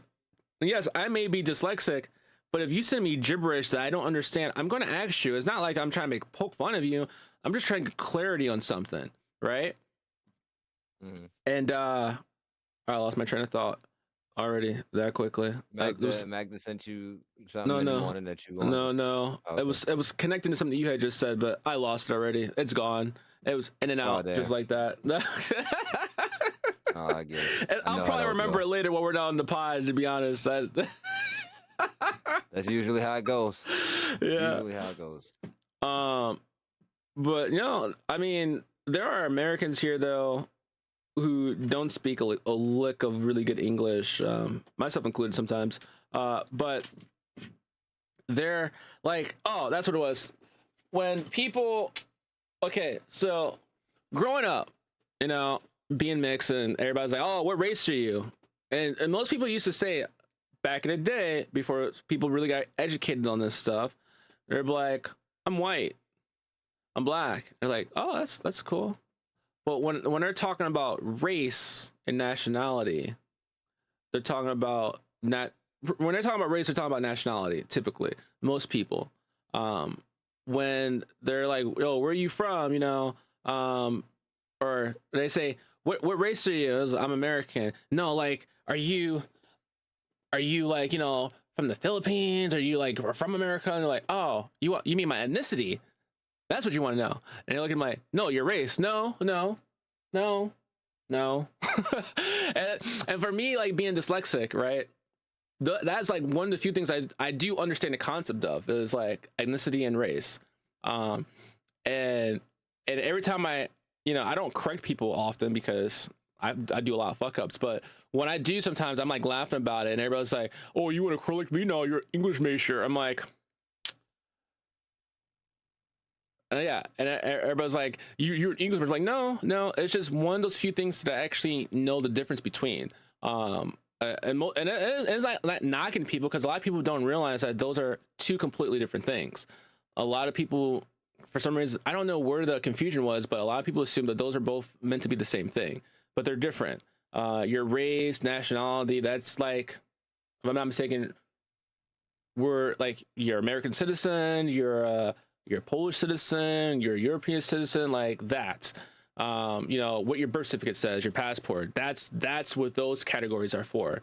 Your ethnicity is like what makes you, you're Hispanic, you are Asian, or you different parts of that, like Philippine, that's what they mean when they're talking about your ethnicity. They're not talking about like, where else you're coming from. I don't know how I did that so quickly by mistake, trying to swap. Yeah, I was trying to see who I was joining. I realized Reptard joined. She joined to her phone. And she was like, "Fuck this! I'm joining. I'm getting in this conversation. Hell yeah! Hell yeah!" Crazy. She said, "I'm up now. I'm up now for this conversation." What the that whole card thing messed me up. It's like with race and ethnicity, since I can speak on that because I've gone through it, even just being out the womb, because they confuse skin color with race and ethnicity too. Yep. Let's go. Because me being extremely light skinned, some as my Caribbean counterparts say, I'm white skinned, but let's not go there. It's been So is rough my dad. You know what I'm saying? It's been rough being that girl to be like, well, slavery is real, right? Do you see what I look like? It's real. But then they're like, oh, but that makes you white. No, it does not. Well, My you'd be ancestors an in-house slave. in the Oh, house shit. having these babies or cleaning the house because they wouldn't want y'all there. But that's besides the point. My thing is, y'all come at people so much about I'm this, I'm that, I'm this, and the third. But at the same time, no matter what, I am a black woman. African American is not what I say. I am a black woman. Yeah. Came from a black that came from a black woman, so on and so forth. Same thing with my dad, who came from a black woman, so on and so forth.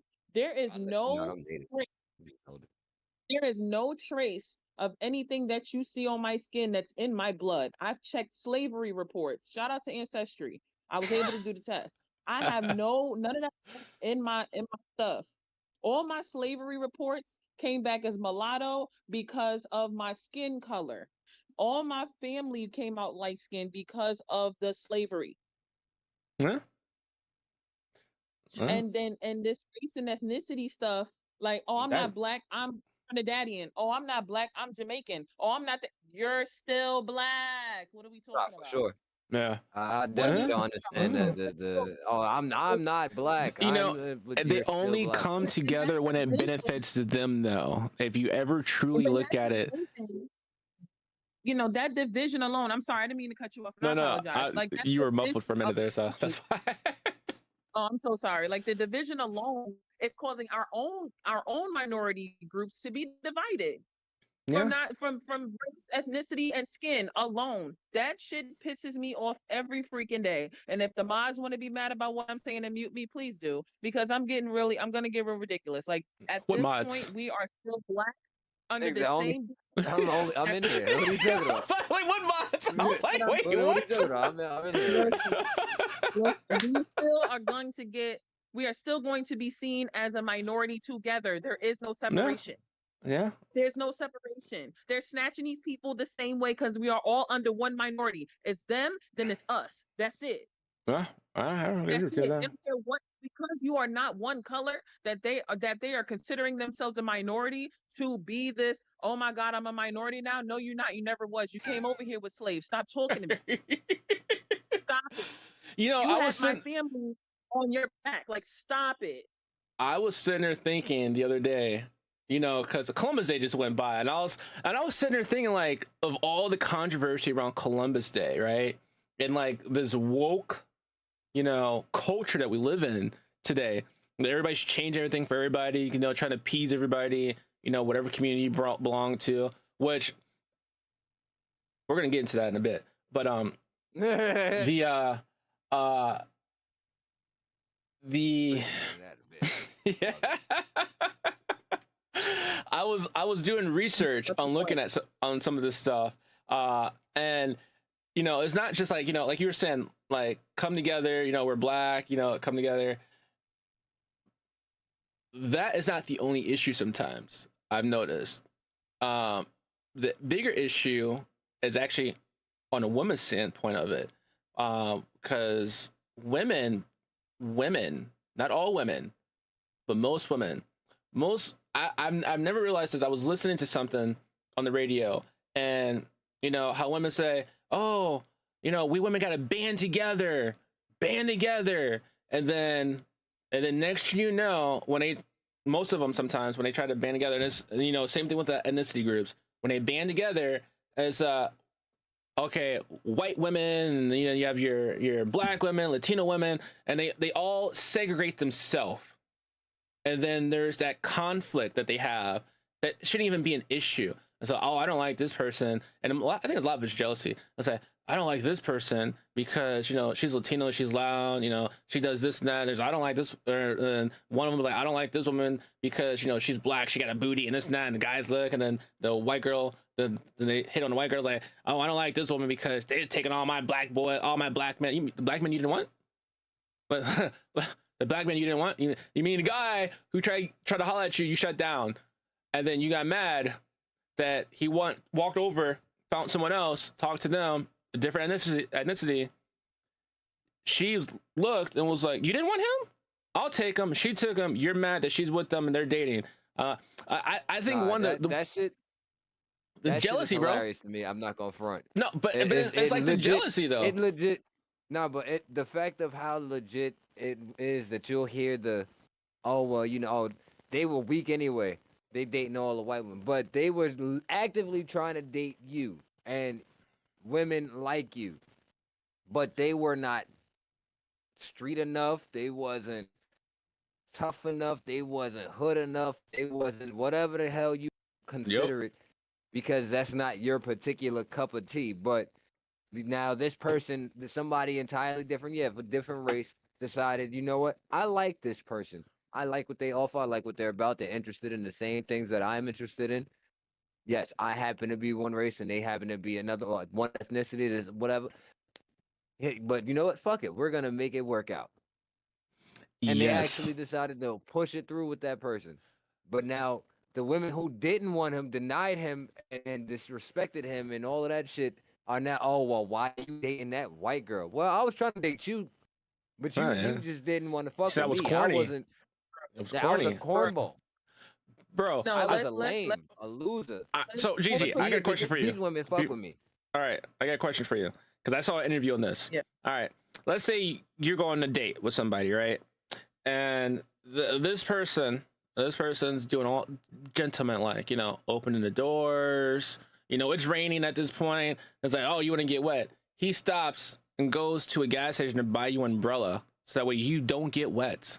And he opens the door for you, and he puts the umbrella out for you and helps you to wherever the dinner location, wherever it is. That way, and trying to ensure that you're having a good time, that you're not getting wet, right? Do you think that makes him a chum? Do you think that makes him too soft to date you? Do you think that's mature? Like that I feel like that's chivalry right there. Like, oh shit, he stopped and got me an umbrella so I don't get wet. But they will claim that nigga is corny. Yeah, exactly. I saw an interview. The guy was like, he's corny.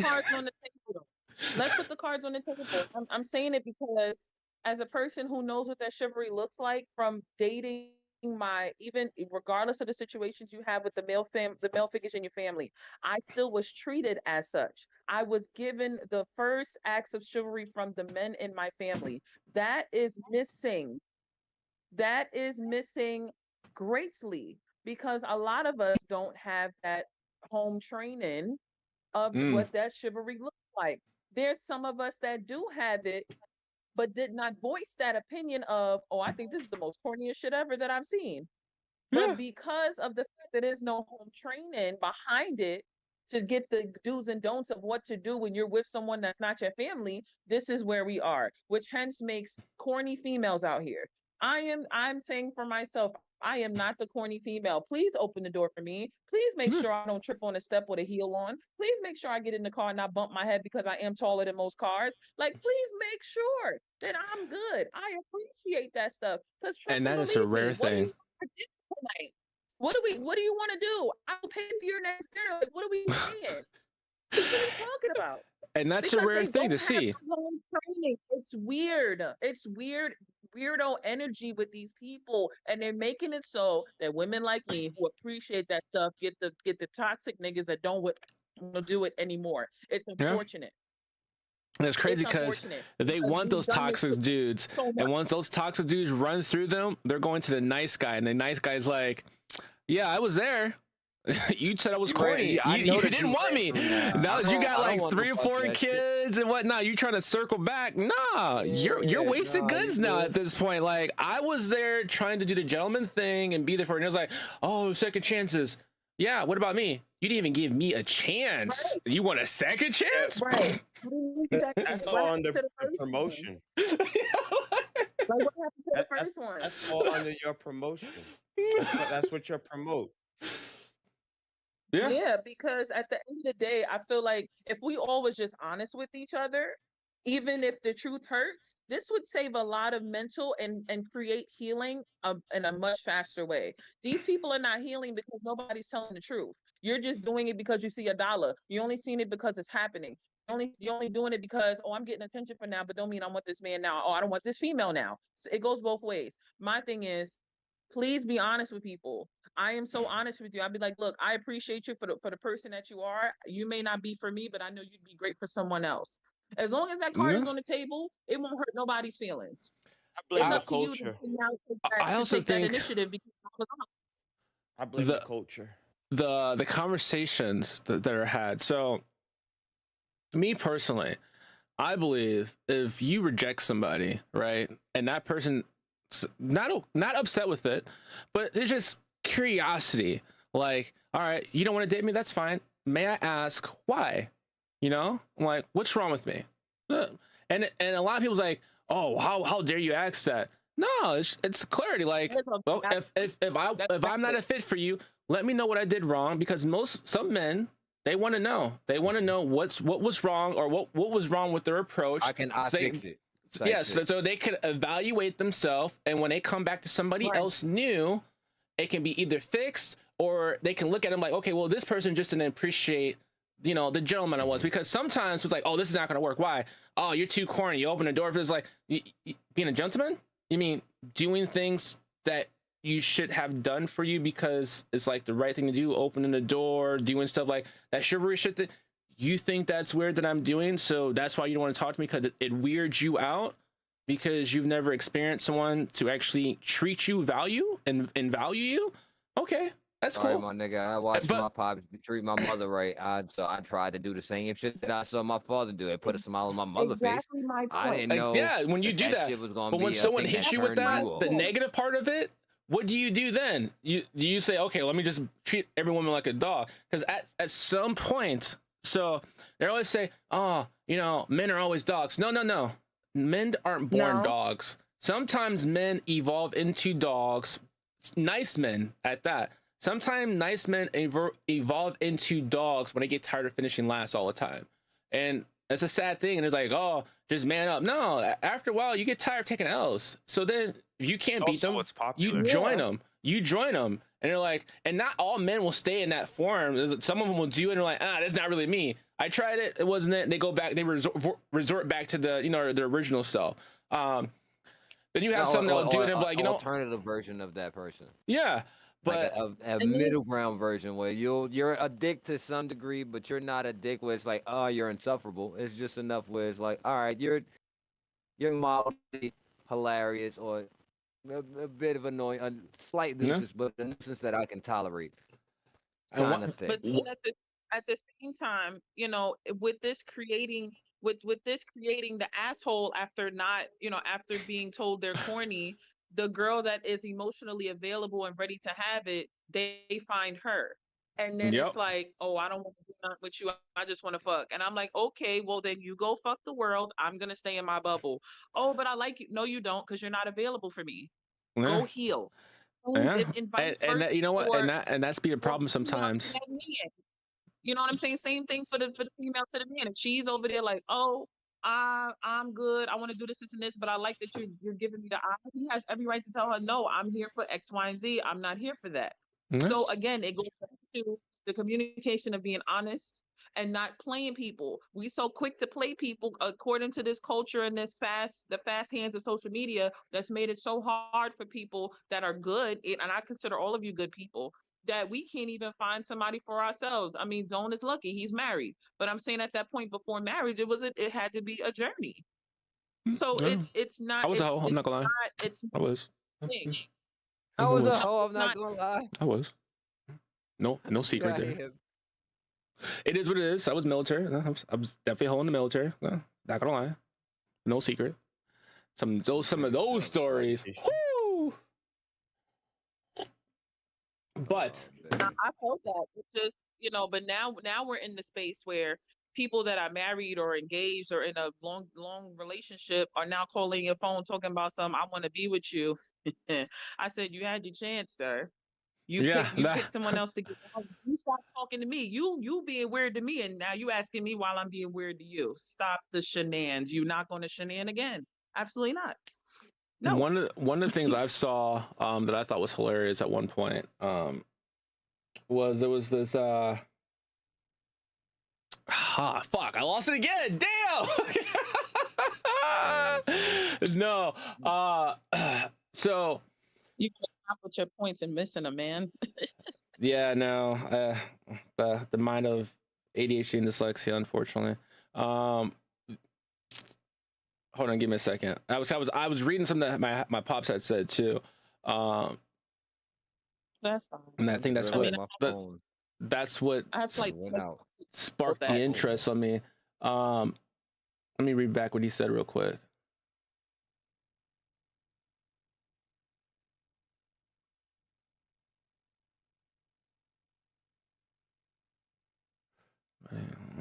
Let's see. Oh, baggage. That is also an issue that mess up most relationships. So, and I would hate to say that it's from both ends, but I see it more so on the women's side, and unfortunately, I don't know why.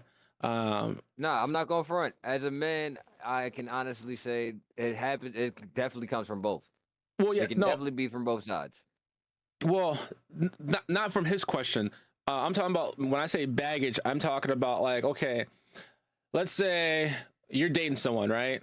And in that relationship that you're dating someone, that person tells you that they were cheated on in their past, and you're like, oh, okay. Yeah. And then someone cheated on me, and it was like a whole thing was messed up, and they felt some type of way, and they're like, oh, that's fine, yeah. Well, I'm not a cheater, that's fine. But then every time you turn around, they constantly accuse you of doing something, or say, oh, you're just like such and such. Hey. Why you keep bringing your past bullshit from your prior relationships that fucked you up into this one? I'm not that person. I did that weak shit once as a dude. I ain't going front. I definitely did that weak shit as a dude one time.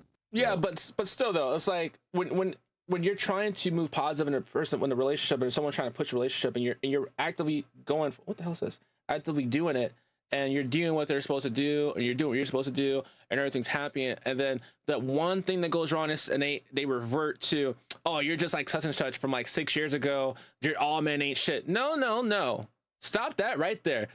How long ago have you dated that person? That was 6-7 years ago, whatever years ago, how long it is. You can't keep referencing that one instant. You can't put a motherfucker in the same category. Yeah, that one instant individual. from that one person.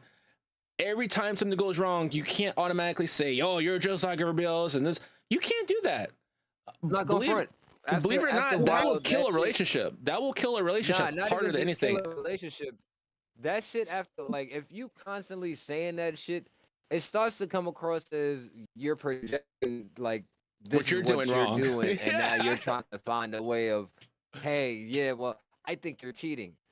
No, you're trying to find a level of validation for you to be able to get away with the bullshit that you're probably doing. That's what that starts to come across as, because it's like, yo, you can't keep on putting, oh, that's what such and such did. Okay.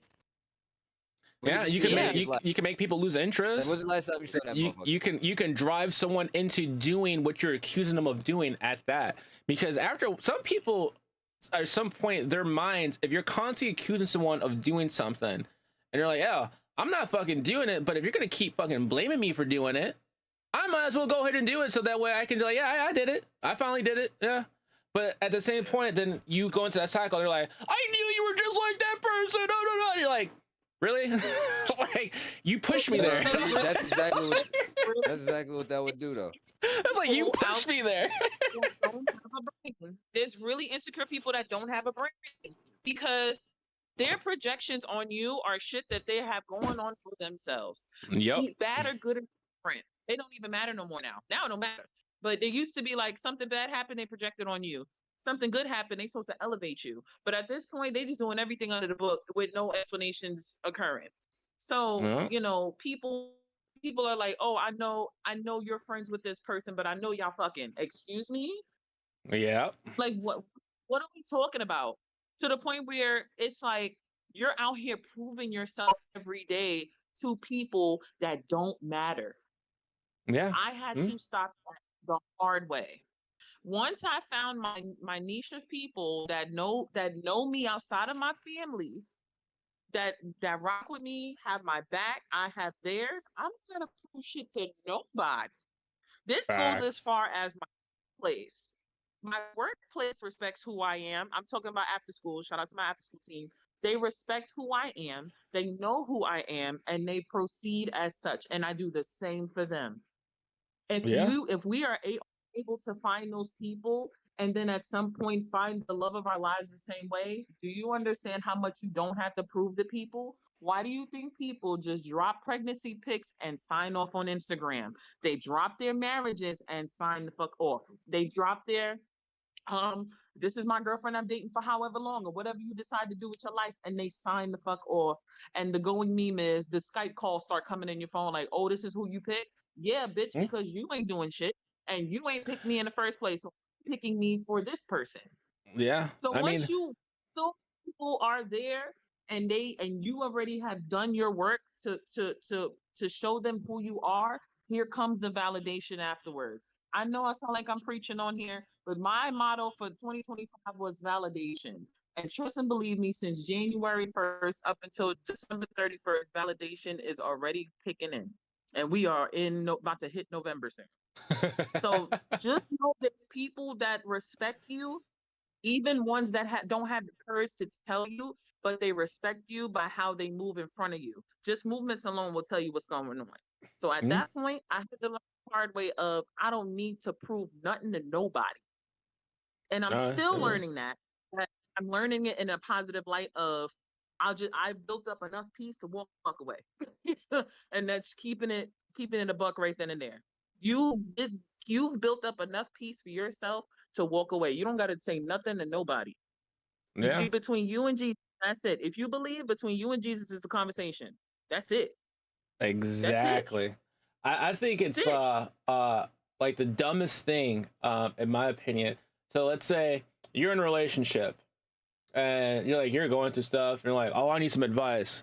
He's like, all right, cool. He's like, you're talking to your boyfriend, you're like, I need some advice. I'm gonna go talk to my homegirl. And he's like, your homegirl? Like, yeah. About what? Relationship advice. You're gonna talk to your homegirl who's single about relationship advice? Or you're gonna talk to your homegirl or whatever about marriage advice? Like, to me, in my opinion, like, if the person is single and you're in a relationship, don't go talk to them about relationship advice. They're single.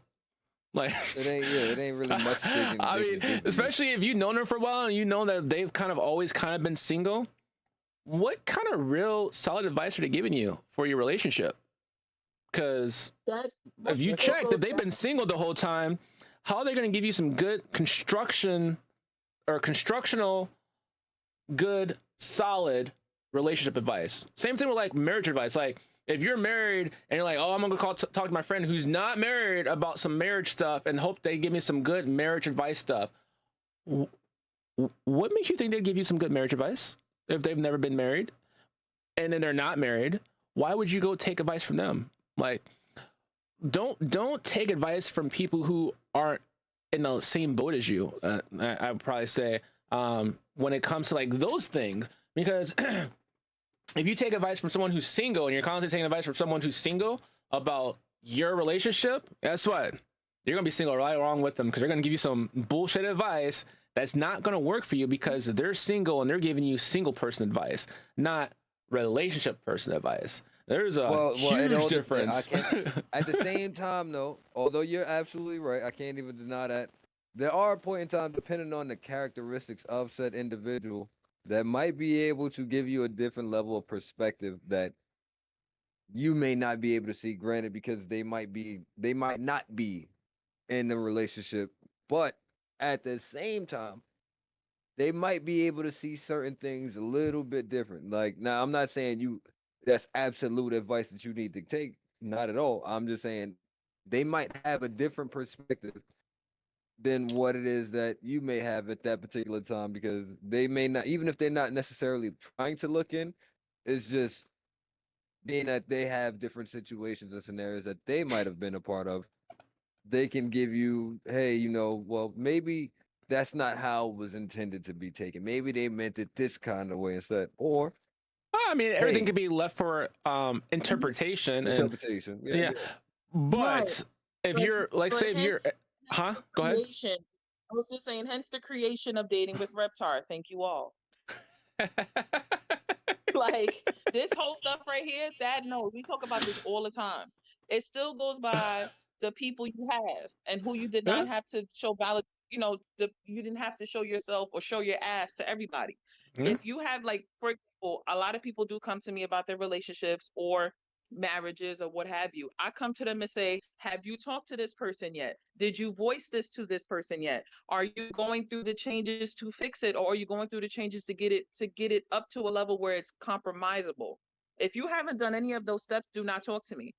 Yeah. See, those right there are some good tips. Those are good tips for those who are like, oh, I'm having this, and then your single friend said, oh, girl, he's probably cheating on you doing this, and then all of a sudden you're like, oh, he might be cheating, he might be doing this, and you start trying to look like, no, they're putting stuff in the universe that shouldn't be out there that you don't need. That's what they're doing. That's a definite possibility. Yeah, that's a definite possibility. You're right about that. Absolutely. And even being that person on the channel saying these things, I said, if you want to be somebody's friend, be their friend. Don't be their downfall. Because again, a lot of people haven't built up that piece to leave you because they think they need you. So understand, if you're gonna be that person that's supposed to help somebody, hence the channel, love my co-host, then be that person. Don't just sit there and be like, well, she might be doing this or he might be doing that or blah blah blah blah. I'm like, you're a terrible person for that. If they have not communicated and you're already given a solution without the communication, stop the shenanigans, because you will not shenan again. Absolutely not. I even say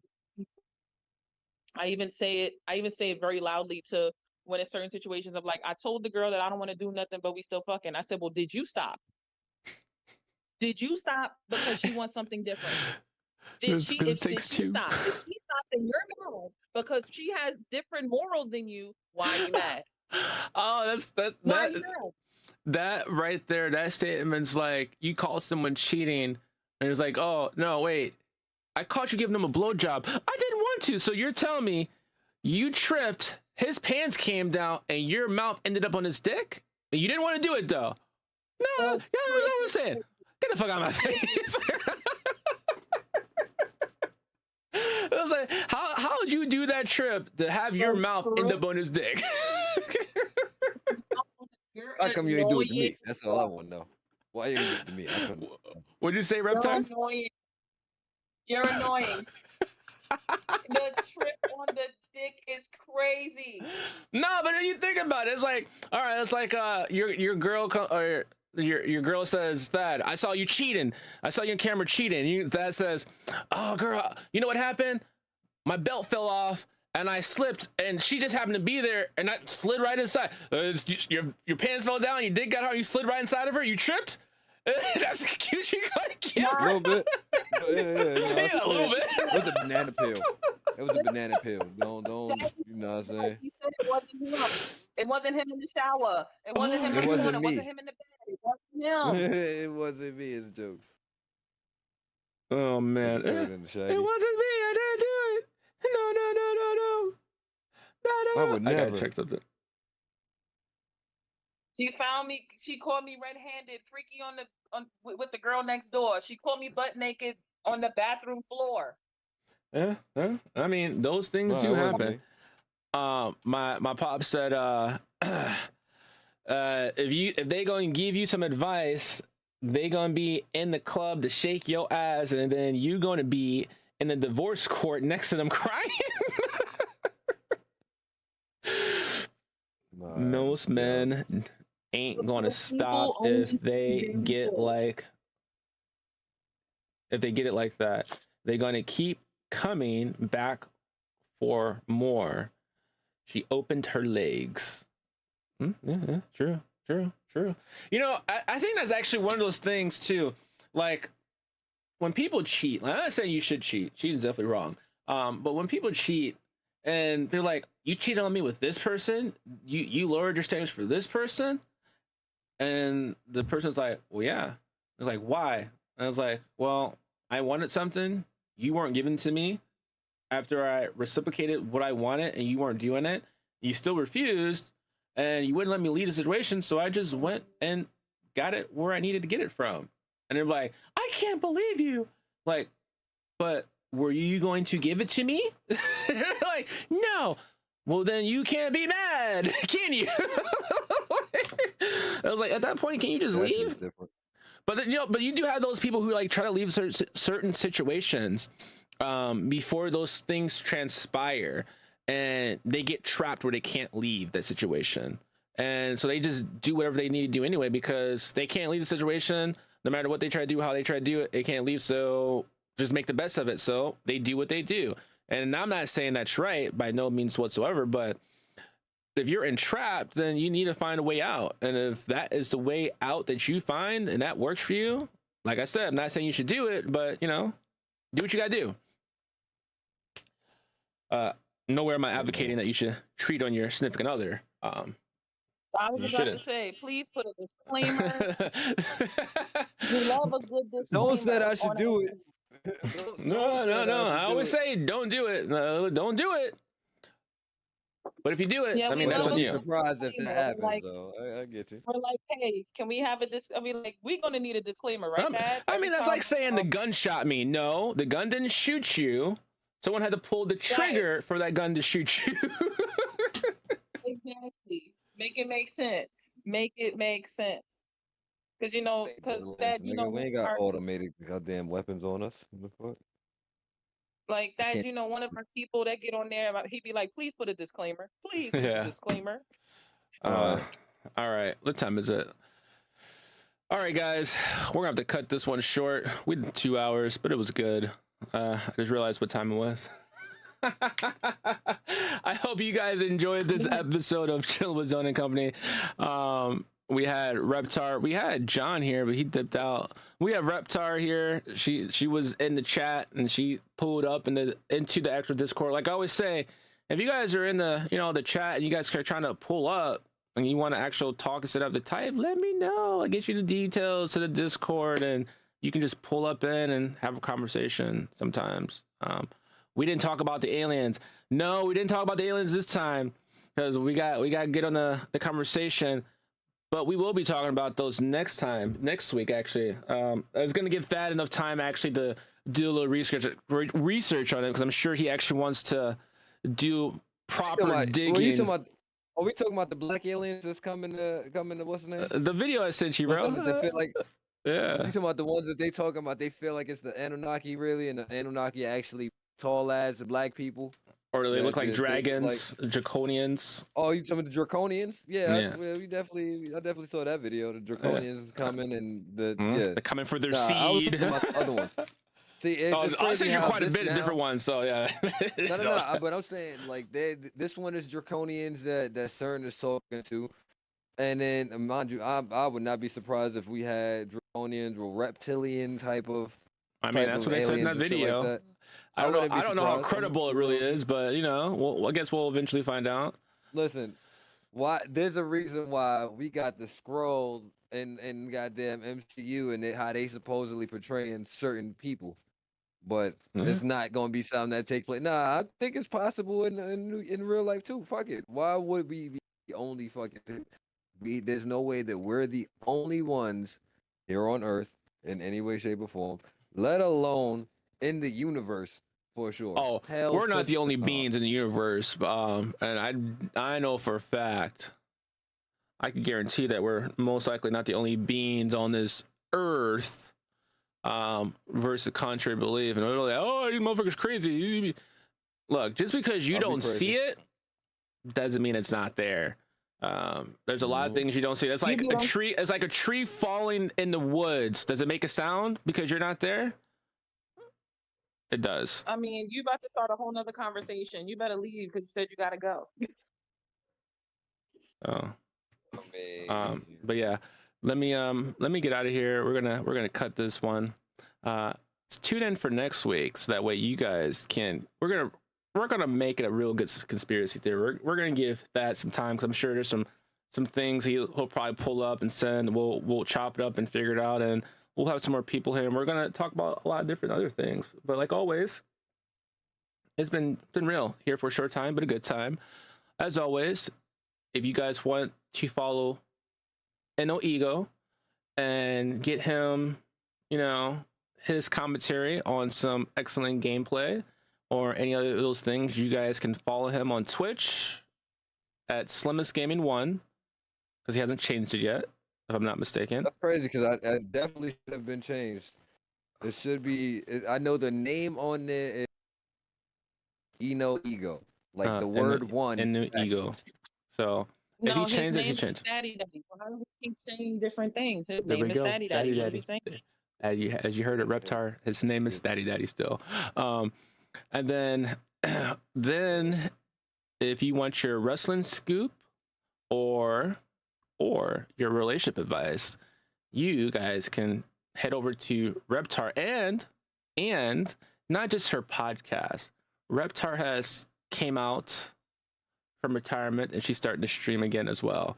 So if you guys want to watch her play some Borderlands 4, or I think she plays a different game, just follow her on Twitch as well. And she'll give you all those things and I'm gonna, as always, I'll post those when I post the episode with everybody's handles.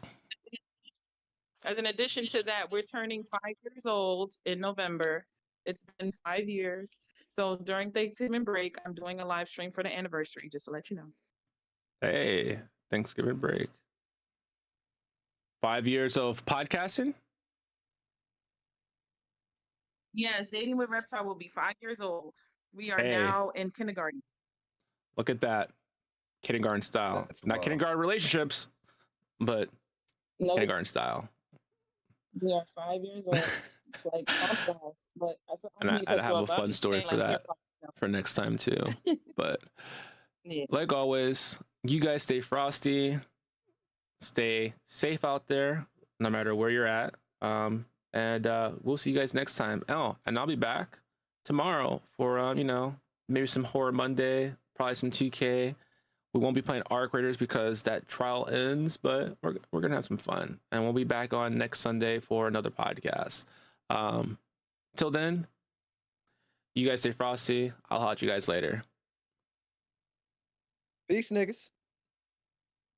Later. I waited for Gigi. All right, stream. You had it. We wrapped it up. I'm glad you guys showed up. Glad you guys had some fun. Glad you guys tuned in. Like always, here for a short time, but a good time. But all things come to an end. So, till next time, you guys stay frosty. And, I'll see you guys on the flip side.